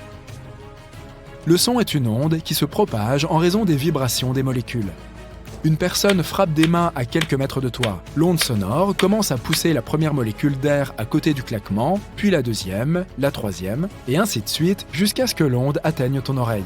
Pour diffuser le son, nous avons donc besoin de molécules comme l'air ou l'eau. Dans l'atmosphère, les ondes sonores se propagent très bien, mais l'espace est un vide. Donc, il n'y a rien à y entendre. Tu peux taper bruyamment dans tes mains, mais il n'y aura pas de molécules capables de vibrer et de transporter ce son. Donc, pour avoir une conversation, il faut soit une radio, soit une très bonne lecture des lèvres. Les météoroïdes sont en orbite autour du Soleil, tandis que la majorité des débris d'origine humaine sont en orbite autour de notre planète. Par exemple, nous avons lancé près de 9000 engins spatiaux dans le monde, des satellites aux fusées. Même les plus petits morceaux peuvent endommager un engin spatial à des vitesses aussi élevées. Galaxies, planètes, comètes, astéroïdes, étoiles, les corps spatiaux sont des choses que nous pouvons réellement voir dans l'espace, mais ils représentent moins de 5% de l'univers total. La matière noire, l'un des plus grands mystères de l'espace, est le nom que nous utilisons pour désigner toute la masse de l'univers qui nous est encore invisible. Et il y en a beaucoup. Elle pourrait même constituer 25% de l'univers. L'énergie sombre constitue les 70% restants de l'univers. Ça fait bien 100%, non ? Maintenant, regardons la Lune. Elle nous regarde toujours d'un seul côté. Cela signifie que la Lune a un côté sombre et que les rayons du Soleil ne l'atteignent jamais. C'est un mythe. Le fait est que la Lune est liée à la Terre par la gravitation. Il y a des jours et des nuits là-bas aussi. C'est juste que sa rotation est parfaitement alignée avec celle de la Terre. Ainsi, lorsque tu regardes la Lune, tu ne vois qu'un côté. bien qu'il y ait aussi des jours où le soleil y brille, donc ce n'est pas la face cachée, c'est la face éloignée. Et nous avons même des photos de cet endroit. Et il y a l'un des plus grands cratères de tout le système solaire, le bassin du pôle Sud-Aitken. Il est aussi large que 2 États du Texas. Yeehaw! Un mythe qui s'est aussi révélé faux insinuait que personne ne serait jamais allé sur la Lune. Ceci est la combinaison spatiale originale des premiers astronautes qui y sont allés. Regarde la semelle de la chaussure. Certaines personnes prétendent qu'il est impossible qu'ils aient pu laisser des empreintes comme celle-ci. En fait, c'est possible. Sur la Lune, les astronautes portaient des bottes supplémentaires par-dessus leur combinaison, et leurs semelles correspondaient parfaitement aux empreintes de pas sur la Lune. Les astronautes n'en ont pas eu besoin quand ils ont quitté la Lune, et les ont jetées quand la marche lunaire a été terminée. Ils ont d'ailleurs laissé beaucoup de choses là-bas. Ils ont même jeté les accoudoirs des sièges du module lunaire pour réduire son poids. En comptant toutes les missions lunaires Apollo, le poids total des déchets sur la Lune s'élève à environ 187 tonnes, y compris plusieurs rovers lunaires, des débris de vaisseaux spatiaux, 6 modules lunaires et toutes les expériences laissées derrière. C'est comme 3 Boeing 737. Un autre mythe sur le Soleil est qu'il est jaune. On va t'envoyer dans l'espace pour celui-ci. Tu regardes par la fenêtre et il est blanc. Le Soleil nous semble jaune seulement à travers le filtre de notre atmosphère. La composition de l'air et son épaisseur déforment juste la lumière de l'étoile. Mais les étoiles ont tout de même des couleurs différentes. Le 7 janvier 1610, le célèbre astronome italien Galileo Galilei a fait une découverte étonnante à l'aide de son télescope fait maison. 4 lunes en orbite autour de la planète Jupiter. D'ailleurs, de nos jours, tu peux fabriquer ta propre version de son télescope en utilisant des tubes en carton, des lentilles et de la superglue. Le principe de ce télescope est de placer 2 lentilles à la bonne distance l'une de l'autre. Tu auras besoin de 2 lentilles, une concave et une convexe. Autrement dit, une incurvée vers l'intérieur et l'autre vers l'extérieur. Le premier télescope de Galilée était capable de grossir les objets environ 8 fois. Il a continué à l'améliorer jusqu'à ce qu'il atteigne un facteur de grossissement d'environ 20. Mais revenons à l'histoire principale. Lorsqu'il a aperçu pour la première fois ces 4 lunes de Jupiter, il a cru qu'il regardait simplement un amas d'étoiles. Mais il a vite remarqué que ces objets spatiaux semblaient se déplacer selon un schéma régulier. Il lui a fallu quelques semaines pour comprendre que ce qu'il voyait n'étaient pas des étoiles, mais des lunes qui tournaient autour de Jupiter. Galilée a d'abord nommé ces lunes 1, 2, 3 et 4. Mais soyons honnêtes, ce n'étaient pas les noms les plus créatifs. Comme d'autres lunes de notre galaxie ont été découvertes par la suite, le système numérique pour les nommer est devenu confus et peu pratique, et il n'a duré que quelques siècles. De nos jours, ces 4 satellites les plus grands de Jupiter se nomment Io, Europe, Ganymède et Callisto. On les appelle collectivement les lunes galiléennes en l'honneur de l'homme qui les a remarquées le premier. La découverte de Galilée a été cruciale pour notre compréhension ultérieure de l'astronomie. Au départ, on croyait que les autres objets tournaient autour de la Terre puisqu'elle était considérée comme le centre de l'univers. Nous savons maintenant qu'il y a des centaines de lunes dans notre système solaire. Cependant, on ne découvre pas si souvent de grandes lunes comme celle découverte par Galilée. Une lune est considérée comme grande lorsqu'elle est de la taille de notre planète, voire plus grande. Ganymède, par exemple, est plus grande que Mercure. En fait, on qualifie Ganymède de lune simplement parce qu'elle tourne autour de Jupiter. Sinon, elle a toutes les autres caractéristiques d'une planète. Ce n'est pas une surprise que Jupiter ait les plus grosses lunes du système solaire. Elle surpasse toutes les autres planètes en taille et en masse, et il n'est donc pas étonnant qu'elle ait attiré beaucoup d'autres objets vers elle. On pense que Jupiter possède au total près de 80 lunes, dont seulement 53 ont reçu un nom officiel à ce jour. La première de ces lunes jupitériennes à être découverte par Galilée a été Io. Ce qui la distingue, c'est qu'elle a beaucoup de volcans. Io est le seul objet spatial à avoir des volcans actifs dans notre système solaire, à part la Terre. Elle est aussi surnommée la lune de feu et de glace, à cause de ses champs de neige composés de dioxyde de soufre. La couche extérieure d'Io est tachetée avec de multiples couleurs comme l'orange, le noir, le jaune, le blanc et le rouge. C'est probablement la raison pour laquelle la NASA l'a décrite comme une pizza géante couverte de fromage fondu et d'éclaboussures de tomates et d'olives mûres. À cause de ce soufre, Io ne sent pas très bon, une odeur semblable à celle d'un œuf pourri. Il y a plus de 100 montagnes à la surface de cette lune, et elles sont beaucoup plus grandes que celles que nous voyons sur Terre. Certaines sont même plus hautes que l'Everest. En moyenne, ces chaînes de montagnes mesurent 6000 mètres de haut et 157 km de long. À cause de ces volcans actifs et des radiations intenses sur Io, il y a peu de chances que la vie telle que nous la connaissons puisse exister ici. Mais qui peut affirmer qu'il ne peut pas y avoir une autre forme de vie ? La lune suivante sur la liste des lunes galiléennes est Europe, la plus petite des 4. Sa taille est comparable à celle de notre propre lune. Europe a une surface entièrement glacée, avec juste quelques cratères disséminés ici et là. Grâce à cette couche extérieure, Europe est très réfléchissante, ce qui en fait l'une des lunes les plus brillantes. Quant à son âge, les scientifiques pensent que sa surface a entre 20 et 180 millions d'années, tandis que la Lune elle-même a environ 4,5 milliards d'années. Ce qui se cache sous cette surface glacée est impressionnant. Elle pourrait même détenir le secret de la vie en dehors de la Terre. La glace se forme ici de 2 façons. La première est la congélation, un processus plutôt explicite. La glace grandit simplement à mesure que le milieu environnant devient de plus en plus froid. L'autre méthode est beaucoup plus fascinante.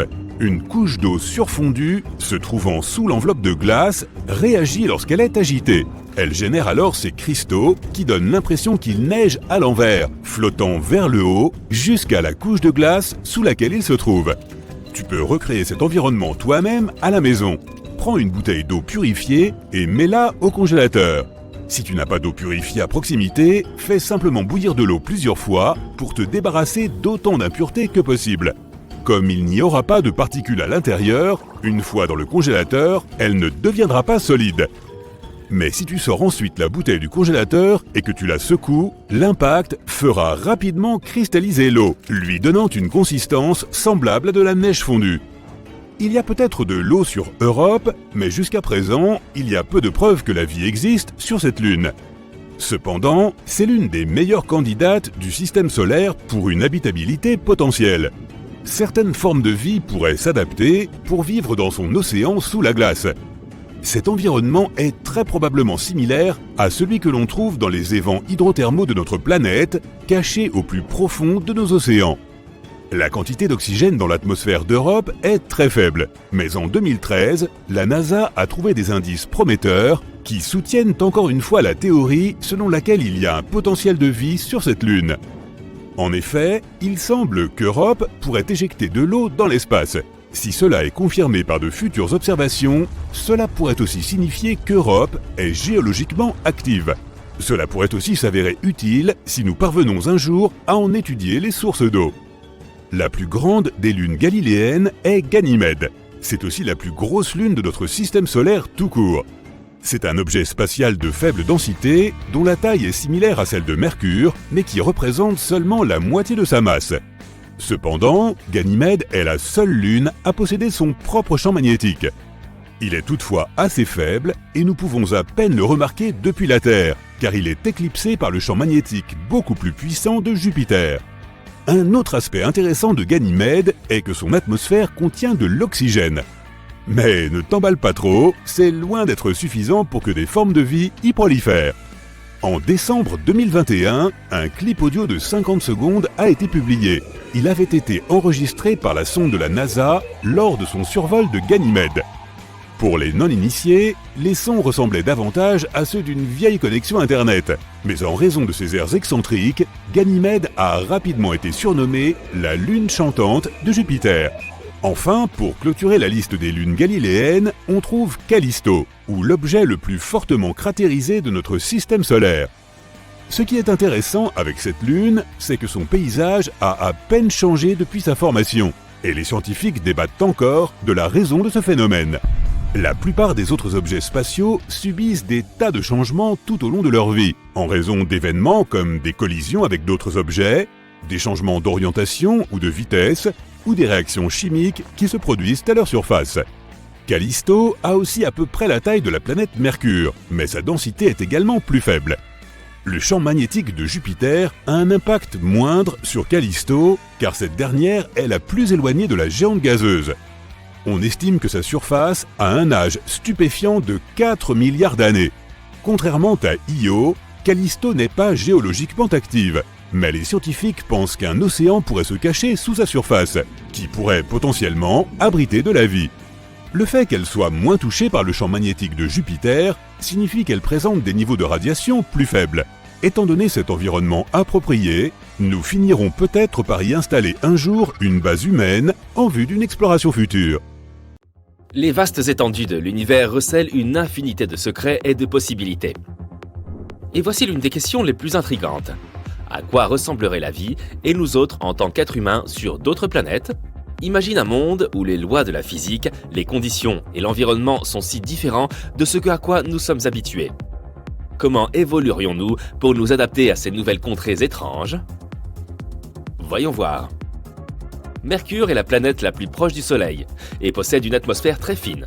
Les températures y sont extrêmes, le jour atteignant plus de 426 degrés Celsius et la nuit descendant jusqu'à moins 179 degrés Celsius. Alors, que pouvons-nous faire pour survivre à ces températures insensées et aux radiations solaires constantes ? Nous pouvons peut-être nous transformer en métal comme par magie. Le titane et le platine, par exemple, supportent parfaitement ces températures élevées. Mais plus sérieusement, il existe une solution. Nous pourrions nous installer sous terre, là où les températures ne sont pas aussi extrêmes. Si nous vivions sous terre, nous pourrions développer de grands yeux afin de mieux capter la lumière. Nous pourrions aussi avoir une peau plus épaisse pour nous protéger des radiations intenses. En fait, nous avons deux options. Devenir Iron Man ou bien devenir des taupes. Passons à Vénus. Cette planète est extrêmement hostile. Tout d'abord, Vénus est connue pour son atmosphère épaisse, du type plus toxique que ton ex. Toute la planète est recouverte de dioxyde de carbone et sa surface est complètement desséchée, ce qui la rend incroyablement étouffante. La température moyenne y est d'environ 452 degrés Celsius, ce qui en fait l'une des planètes les plus chaudes de notre système solaire. N'oublie pas non plus la pression incroyable qui y règne. Se tenir sur Vénus, c'est comme plonger à 920 mètres sous l'eau. Seuls des microbes terrestres les plus résistants pourraient survivre dans de telles conditions. Donc, si tu désires vivre sur Vénus, tu devras peut-être te transformer en microbe. Hélas, comme nous ne sommes pas des micro-organismes, il nous faudrait porter un équipement spécial pour y survivre. Peut-être devrions-nous nous développer un exosquelette résistant à la chaleur afin de nous protéger, ainsi que de nouveaux poumons capables de filtrer les particules toxiques de cette atmosphère. Parlons plutôt de notre cousine écarlate favorite, Mars. Le premier changement notable, après quelques centaines d'années, serait un nouveau squelette. La gravité sur Mars est beaucoup plus faible que sur Terre, donc tes muscles et tes os auront tendance à s'atrophier. Pour compenser cette différence, tu devras manger davantage et probablement te mettre à la gym. Tu devras aussi t'adapter à la faible pression atmosphérique et aux températures plus froides. Il te faut bien un moyen de retenir la chaleur, n'est-ce pas ?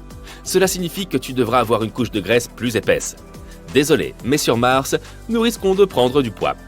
Une raison de plus pour faire du sport. Un autre changement important se produirait au niveau de la peau. Ta peau est comme une grande barrière qui te protège des désagréments tels que les bactéries, les rayons UV ou le fait de ressembler à un monstre écorché. Que se passerait-il alors ? Eh bien, tu deviendrais très probablement orange, à cause des caroténoïdes. Les caroténoïdes sont un type de nutriments que l'on trouve dans des aliments tels que les carottes, les pommes de terre, les tomates, etc. Ils protègent très bien contre les rayons ultraviolets de la planète Mars. Ils n'ont qu'un seul inconvénient.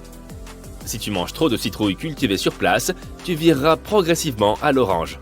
Mais ce n'est peut-être pas si grave. Peut-être que la vie sur Jupiter serait plus facile ? Oh oui, sûrement. Sauf qu'il n'y a pas de terre ferme.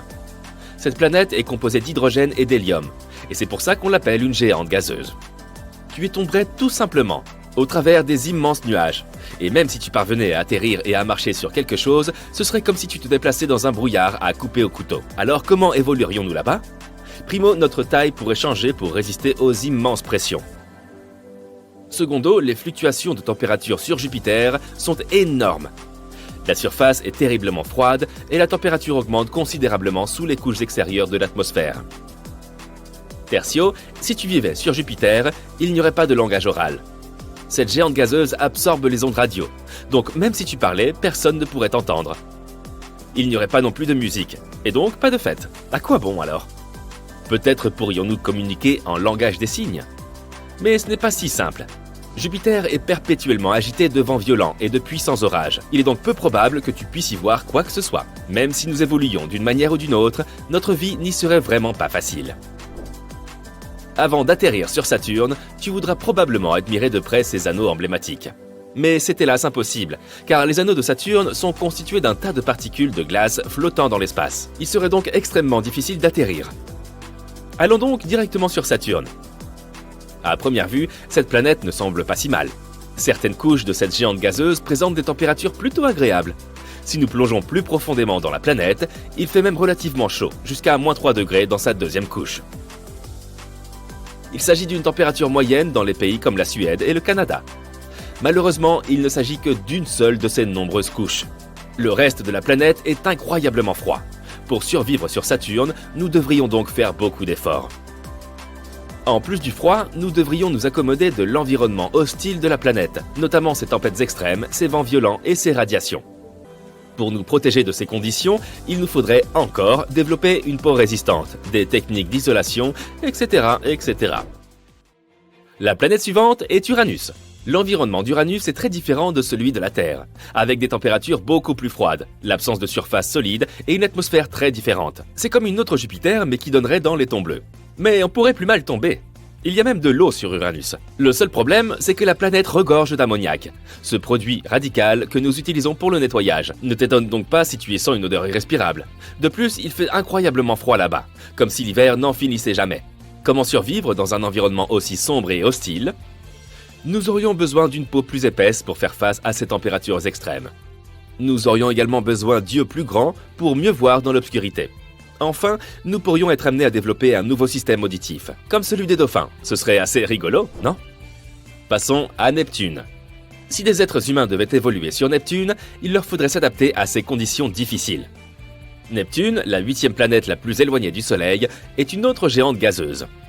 La seule différence est que cette planète pourrait bien avoir un noyau solide. Si nous devions vivre sur Neptune, nous n'aurions d'autre choix que de flotter ou de nager à travers son atmosphère riche en méthane. Nous devrions également développer des branchies ou un dispositif semblable pour respirer. En fait, nous deviendrions soit des reptiles de l'espace, soit des poissons cosmiques. Sur Neptune, la gravité est légèrement supérieure à celle de la Terre, mais les vents violents font qu'il est très difficile de rester en place. Pour résister au vent, il nous faudrait être beaucoup plus lourd. Là encore, il s'agit de manger beaucoup et de se muscler. Oui, techniquement ce n'est pas une planète, mais nous l'aimons toujours et nous ne pouvons pas la laisser en reste. Un monde petit, lointain et incroyablement froid. Pluton est encore plus petite que notre Lune. Et pour cette raison, il n'y a presque aucune gravité. Il sera donc très difficile de s'y tenir debout. Pour éviter de s'envoler accidentellement dans l'espace en jouant au football, il faudrait créer des machines simulant la gravité. Et si nous ne voulons pas avoir le vertige, nous devrons développer un tout nouveau système nerveux. Mais Pluton pourrait être pire. Par exemple, il y a de l'eau liquide sous sa surface, et même quelques montagnes glacées. Il serait peut-être possible d'y survivre si nous disposions d'un équipement conséquent, de vêtements, de fournitures et... Non, laisse tomber, c'est trop se compliquer la vie. Quoi qu'il en soit, de la chaleur torride de Mercure aux températures glaciales de Neptune, chaque planète présente un ensemble unique de défis environnementaux et d'opportunités d'évolution. Même si nous ne saurons jamais vraiment à quoi ressembleraient les humains sur ces autres mondes, il est passionnant d'envisager les possibilités infinies qui s'offrent à nous. Ne cessons jamais de regarder en direction des étoiles et de nous poser de telles questions. Le centre de la Voie lactée est une scène où se donne la réplique un rayonnement intense, une forte gravité et de nombreux mystères. Un endroit où les forces de la nature sont poussées à leurs limites. Mais que se passerait-il si notre propre planète se retrouvait dans ce théâtre cosmique ? Que se produirait-il si la Terre parvenait d'une manière ou d'une autre à y survivre ? Commençons ce voyage au cœur de notre galaxie pour le découvrir. Imagine ceci. Tu flottes dans l'espace entouré de milliards et de milliards d'étoiles. Soudain, tu aperçois au loin une masse brillante et tourbillonnante de gaz et de poussière. Il s'agit, mon ami, de la Voie lactée, autrement dit, notre maison dans les vastes étendues de l'univers. On estime que la Voie lactée contient plus de 100 milliards d'étoiles et qu'elle s'étend sur environ 100 000 années-lumière. En d'autres termes, si on voyageait à la vitesse de la lumière, il faudrait 100 000 ans pour la traverser d'un bout à l'autre. Cela représente quelques milliers de milliards de kilomètres. Et il ne s'agit pas seulement d'un ensemble statique d'étoiles et de gaz, mais d'un système dynamique en constante évolution. En fait, la Voie lactée se déplace actuellement dans l'espace à une vitesse d'environ 2,1 millions de kilomètres à l'heure. L'un des aspects les plus fascinants de notre galaxie est sa forme. La Voie lactée est une galaxie spirale, ce qui signifie qu'elle ressemble à un disque avec un bulbe central et des bras spiraux. Les bras spiraux sont les zones où naissent les nouvelles étoiles. C'est là que se concentrent le plus d'étoiles, de gaz et de poussière, et que se trouve le système solaire. Notre système est comme une minuscule tache dans la grande tapisserie cosmique de la Voie lactée. Il se trouve à environ 26 000 années-lumière du centre de la galaxie, une distance plutôt importante, n'est-ce pas? Le système solaire se déplace également dans la Voie lactée en orbite autour du centre de la galaxie. Il lui faut approximativement 230 millions d'années pour effectuer une orbite complète autour de la galaxie. Imagine un peu. Depuis l'époque des dinosaures, nous n'avons parcouru qu'un quart de ce chemin. La position du système solaire dans la galaxie a de nombreuses répercussions sur notre vie. Par exemple, la quantité de radiation et de rayons cosmiques à laquelle nous sommes exposés, et même la probabilité d'impact d'astéroïdes, etc. De plus, grâce à notre emplacement, nous pouvons jouir de vues étonnantes de l'univers qui nous entoure. Depuis notre point d'observation dans la Voie lactée, nous pouvons observer d'autres galaxies, des nébuleuses et des amas d'étoiles dans des détails à couper le souffle. Nous évoluons aussi dans un voisinage très actif, avec de nombreuses autres étoiles et planètes à proximité. Nous avons donc de la chance. Mais que se passerait-il si nous n'avions pas ces opportunités? Et si la Terre était située au centre de la Voie lactée? Le centre de la Voie lactée abrite une région de l'espace appelée bulbe central. Elle est remplie d'étoiles. C'est comme une boule disco, mais au lieu de miroir brillant, elle est recouverte d'étoiles. Seulement, cette boule disco est vraiment énorme. Elle a un diamètre d'environ 10 000 années-lumière. Le centre de la Voie lactée abrite également des environnements extrêmes qui feraient frémir même le plus courageux des astronautes. Les particules à haute énergie et les champs magnétiques intenses peuvent faire des ravages sur les appareils électroniques et les engins spatiaux. Les champs de radiation intenses peuvent griller tout ce qui se trouve sur leur passage. Ce n'est donc pas vraiment un endroit propice à la vie telle que nous la connaissons. Si la Terre était située près du centre de la Voie lactée, elle serait très différente. Examinons quelques-uns des effets potentiels. Tout d'abord, les radiations. Comme nous l'avons mentionné précédemment, le centre de la Voie lactée est l'une des régions les plus irradiées de la galaxie. Cela rendrait la vie sur Terre très difficile, voire impossible. Certes, nous disposons du champ magnétique terrestre. C'est une sorte de bouclier géant qui nous protège des rayonnements nocifs provenant de l'espace extra-atmosphérique. Mais pourrait-il nous sauver si nous étions situés au centre de la Voie lactée? Malheureusement, la réponse est non. C'est un peu comme essayer d'utiliser un minuscule parapluie pour s'abriter d'une énorme tempête. La galaxie gagnerait donc facilement. Mais le tableau n'est pas si noir. Certains organismes courageux sont capables de s'adapter à des niveaux élevés de radiation. Nous avons vu que la vie sur Terre a évolué pour survivre partout, des profondeurs de l'océan aux pôles glacés de la planète. Imaginons donc ce qui se passerait si nous devions, d'une manière ou d'une autre, évoluer pour survivre dans ces conditions difficiles. Imaginons des humains dotés d'une peau dure et écailleuse qui les protège des radiations et des plantes dotées de structures uniques qui leur permettent de prospérer dans cet environnement lumineux. Mais même ainsi, les rayonnements pourraient avoir des effets très effrayants sur l'être humain. Par exemple, elles pourraient endommager les molécules d'ADN et provoquer des mutations.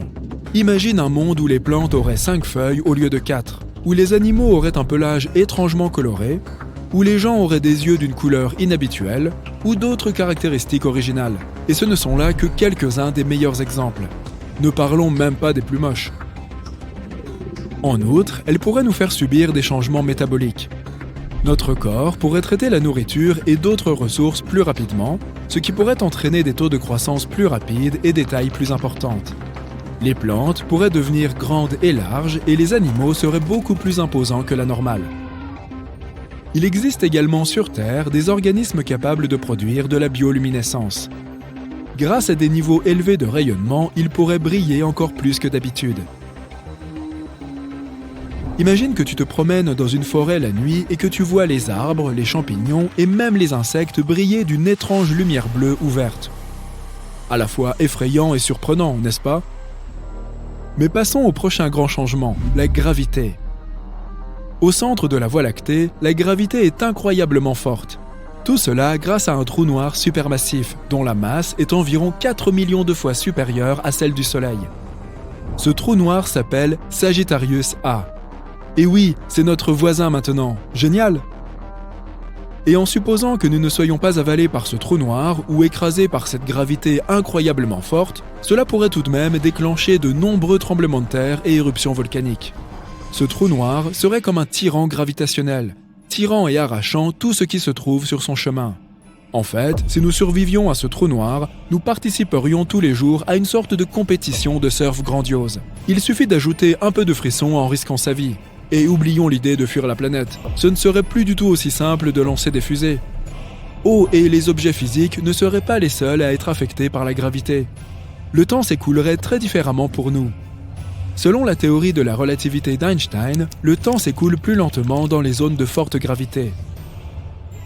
En d'autres termes, les terriens vieilliraient moins vite qu'une personne située loin du centre de notre galaxie. Par ailleurs, le centre de la Voie lactée est un endroit très animé. Des étoiles, des planètes et d'autres objets célestes s'y déplacent chaque jour à des vitesses incroyablement élevées. Les positions des étoiles et des autres objets changent constamment. En d'autres termes, il faut dire adieu à la navigation normale. Les systèmes GPS ne seraient probablement pas fiables en raison de l'intensité des forces gravitationnelles et des radiations. Si tu te perds accidentellement dans une forêt phosphorescente avec des animaux effrayants, bonne chance. Mais il n'y a pas que du négatif. Le centre abrite également des nuages moléculaires. Ce sont des régions de l'espace où naissent les nouvelles étoiles. Et la Voie lactée, en général, offre des paysages étonnants. Par exemple, des nébuleuses étonnantes comme la nébuleuse d'Orion et la nébuleuse de l'Aigle, qui sont visibles avec des télescopes ou même simplement avec une bonne paire de jumelles. Si la Terre était située au centre de la Voie lactée, nous serions aux premières loges pour assister à certains des événements cosmiques les plus spectaculaires. Ne serait-ce pas génial ? En résumé, si la Terre était située au centre de la Voie lactée, elle serait très différente. Bien sûr, nous savons tous que notre planète n'aurait pas survécu à un tel changement. Mais il est tout de même intéressant d'imaginer comment notre vie se déroulerait si nous y étions. Et à en juger par ce dont nous venons de parler, ce ne serait pas beau à voir. Alors, chérissons et apprécions notre paisible petit système solaire. Voici Neptune. Notre prochain arrêt est Pluton. Ne mets pas tes mains sur la porte, tu risques de te faire pincer très fort. Un jour, avec les technologies de pointe du futur, un voyage de Neptune à Pluton ne sera pas plus long qu'un trajet en métro. Il y a d'énormes montagnes de glace sur Pluton, des vallées qui s'étendent bien au-delà de ce que tes yeux peuvent voir, des cratères de 257 km de large, presque aussi grands que les plus grands sur Terre, et aucune vie. Les raisons pour cela sont évidentes. L'immense distance qui sépare Pluton du Soleil se traduit par des températures glaciales sur cette planète naine. Cela te garantit aussi un voyage de quelques milliards de kilomètres. De plus, cette planète est plus petite que la Lune. Il y aurait donc très vite pas mal de monde si les gens commençaient à y emménager. Pourtant, il existe une raison qui nous fait penser que la vie là-bas ne serait pas si improbable. Le Soleil a une durée de vie connue et celle-ci se découpe en cycles. Autrefois, notre système solaire n'était qu'un nuage de gaz et de poussière. À la suite d'un effondrement gravitationnel au centre de ce nuage, le gaz et la poussière ont commencé à se rassembler dans des endroits spécifiques et plus denses. Ceux-ci ont ensuite progressivement attiré de plus en plus de matière et le phénomène de conservation de la quantité de mouvement a fait que toute cette masse a commencé à tourner et à se réchauffer. En cause, l'immense pression. Plus tard, un disque semblable aux anneaux de Saturne est apparu, mais il était composé de substances très différentes. Et en son centre, il y avait la boule qui est finalement devenue le Soleil. Une proto-étoile est une jeune étoile qui accumule encore de la masse, et c'est exactement ce qu'était le Soleil avant que les températures et la pression en son sein n'embrasent son noyau. Des millions d'années plus tard, il est devenu ce Soleil que nous voyons tous les jours, mais il ne restera pas éternellement dans cet état. Il se réchauffera encore plus et finira par devenir plus gros et plus dense, se transformant en une géante rouge. Il pourrait un jour devenir assez gros pour engloutir Vénus et Mercure. Il y a de fortes chances pour qu'il avale même la Terre. Même s'il ne dévore pas notre planète, le Soleil pourrait se rapprocher suffisamment pour nous toucher. Si cela arrivait, la vie sur Terre ne serait plus possible. Mais alors, en quelques minutes seulement, le Soleil perdrait environ 40% de sa masse et rétrécirait d'environ 10 fois sa taille. Il ne serait plus aussi brillant ni aussi chaud qu'avant. À ce moment-là, la Terre aura déjà été désertée. Ses habitants partiront peut-être pour un voyage dans l'espace ou iront s'installer sur une autre planète où la vie est possible, comme sur l'exoplanète Kepler 62f, qui, soit dit en passant, est encore plus grande que la Terre. Et pendant ce temps, Pluton sera en train de changer. Avant, toutes les ressources étaient gelées à l'intérieur de la planète naine. De l'eau, des gaz comme le méthane, le monoxyde de carbone, et j'en passe. Mais alors que le Soleil atteindrait son pic de luminosité, Pluton se réchaufferait lentement et abandonnerait une grande partie de sa masse dans la vaste étendue de l'espace. En même temps, une atmosphère se formerait. Si l'atmosphère devenait suffisamment épaisse, elle créerait des conditions favorables à la vie. Alors, au lieu d'aller vivre dans des vaisseaux spatiaux, un petit pourcentage de notre population pourrait aller installer des colonies sur la planète naine. La température y est confortable, un temps pour se balader en t-shirt. Ça ressemble même un tout petit peu à la Terre. Des canyons remplis d'eau, de magnifiques champs à perte de vue avec des arbres, beaucoup d'espace pour courir et des gisements d'eau minérale dans le sol, suffisamment purs pour être bu. Les rotations de Pluton sont différentes de celles de la Terre. Une journée sur Terre dure 24 heures, et on a parfois l'impression qu'elle ne va jamais se terminer. Mais Pluton tourne sur elle-même en 153 heures, soit 6 jours et demi. Après plusieurs heures sans sommeil, nous sommes fatigués et nos yeux deviennent rouges. Cela signifie qu'il nous faudra faire plusieurs siestes tout au long d'une même journée sur Pluton. Une année sur Pluton équivaut à 248 années terrestres. À moins que nous ne trouvions une technologie qui nous permette de vivre aussi longtemps, notre durée de vie totale serait inférieure à une demi-année sur la planète naine. Du coup, les maisons sur Pluton devront peut-être être équipées de chambres cryogéniques. Chaque fois que tu auras envie de rêver longtemps, tu sauteras dedans et tu te réveilleras 50 jours plus tard sur Pluton. Sur la planète naine, il y aura aussi des mers et des plages. Alors ça ressemblera vraiment à une toute petite Terre, bien loin de la vraie Terre. La nourriture sur Pluton pourrait être plus savoureuse. Nous pourrions trouver un moyen d'améliorer la saveur des ingrédients et même d'essayer de les faire pousser plus vite pendant notre voyage. Tu plantes une carotte et 2 jours plus tard, elle est prête à intégrer ta salade. Il pourrait aussi y avoir de nouveaux ingrédients pour nos salades sur Pluton. Peut-être des champignons de 2 mètres de haut, du jamais vu. Les animaux que nous emmènerions avec nous seraient relâchés dans leur nouvel habitat et avec le temps, ils évolueraient et s'adapteraient à leur environnement. La loi de la jungle pourrait aussi changer un peu. Les lions ne seraient peut-être plus rois. Pourquoi pas les cerfs? Avec des bois 2 fois plus grands qu'avant et même avec des corps plus grands et plus forts aussi. La plupart des animaux qui étaient déjà là vivaient sous l'eau, mais avec le temps, les amphibiens auront commencé à se déplacer vers la surface, tout comme sur Terre, au commencement de la vie. Mais Pluton ne pourrait être qu'un foyer temporaire. Une fois que le Soleil aurait atteint sa phase finale, Pluton redeviendrait gelé et la vie disparaîtrait. Les gens devraient alors essayer de trouver une planète dans la zone boucle d'or d'une autre galaxie. La zone boucle d'or signifie qu'une planète se trouve à la bonne distance d'une étoile semblable au Soleil, avec une température idéale pour que l'eau y reste liquide. C'est ce que les scientifiques recherchent lorsqu'ils sondent l'univers en quête de planètes susceptibles d'accueillir la vie.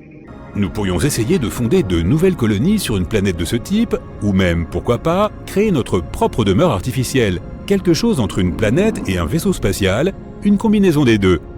Un engin énorme construit directement dans l'espace, disons une roue avec une gravité égale partout pour ne pas tomber. Elle flotterait dans l'espace vers une nouvelle exoplanète capable d'accueillir des pays entiers.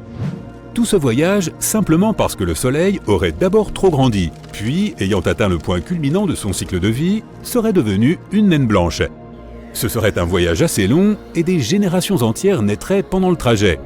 Tu aurais le choix, dormir jusqu'à ce que les humains atteignent enfin leur nouvelle exoplanète ou profiter du voyage dans ce fantastique vaisseau spatial.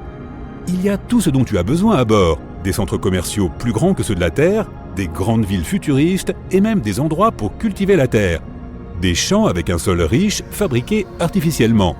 Et enfin, après un long voyage, l'exoplanète. C'est même un peu mieux que sur Terre. La planète est géante et possède encore plus de continents. Le centre des continents n'est pas aussi éloigné des océans, ce qui signifie qu'il n'y a pas autant de zones désertiques.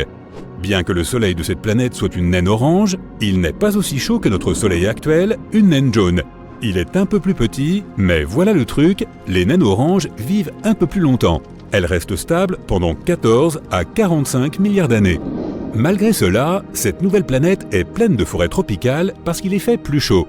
Cela signifie plus de biodiversité et des créatures que nous n'avons jamais vues auparavant. Mais si nous décidons que les conditions sur cette exoplanète ne nous conviennent pas, nous pourrions toujours tenter une terraformation. Par exemple, sur Mars, nous pourrions créer un effet de serre en écrasant des comètes riches en glace pour libérer l'ammoniac qu'elles contiennent, ce qui rendrait la planète plus chaude. Nous pourrions aussi commencer à planter des arbres, nous aurions probablement besoin d'un peu de terre de chez nous pour faire cela. Ou alors, il nous faudrait modifier le sol de Mars pour qu'il soit similaire au nôtre. Tôt ou tard, l'atmosphère finirait par se rapprocher de celle que nous avons sur Terre. Nous serions capables de respirer grâce aux arbres, ensuite nous pourrions faire fondre les calottes polaires de Mars, et voilà de l'eau. Le problème, ce sont les vents et les éruptions solaires qui pourraient vite, même très vite, la dépouiller de cette atmosphère si précieuse. Mars ne possède pas non plus de magnétosphère, ce qui signifie que nous n'y serions pas protégés des radiations. Donc à long terme, cette planète ne serait pas un bon choix. Peut-être que quelque part, dans l'immensité de l'espace, se trouve une planète parfaite qui nous attend.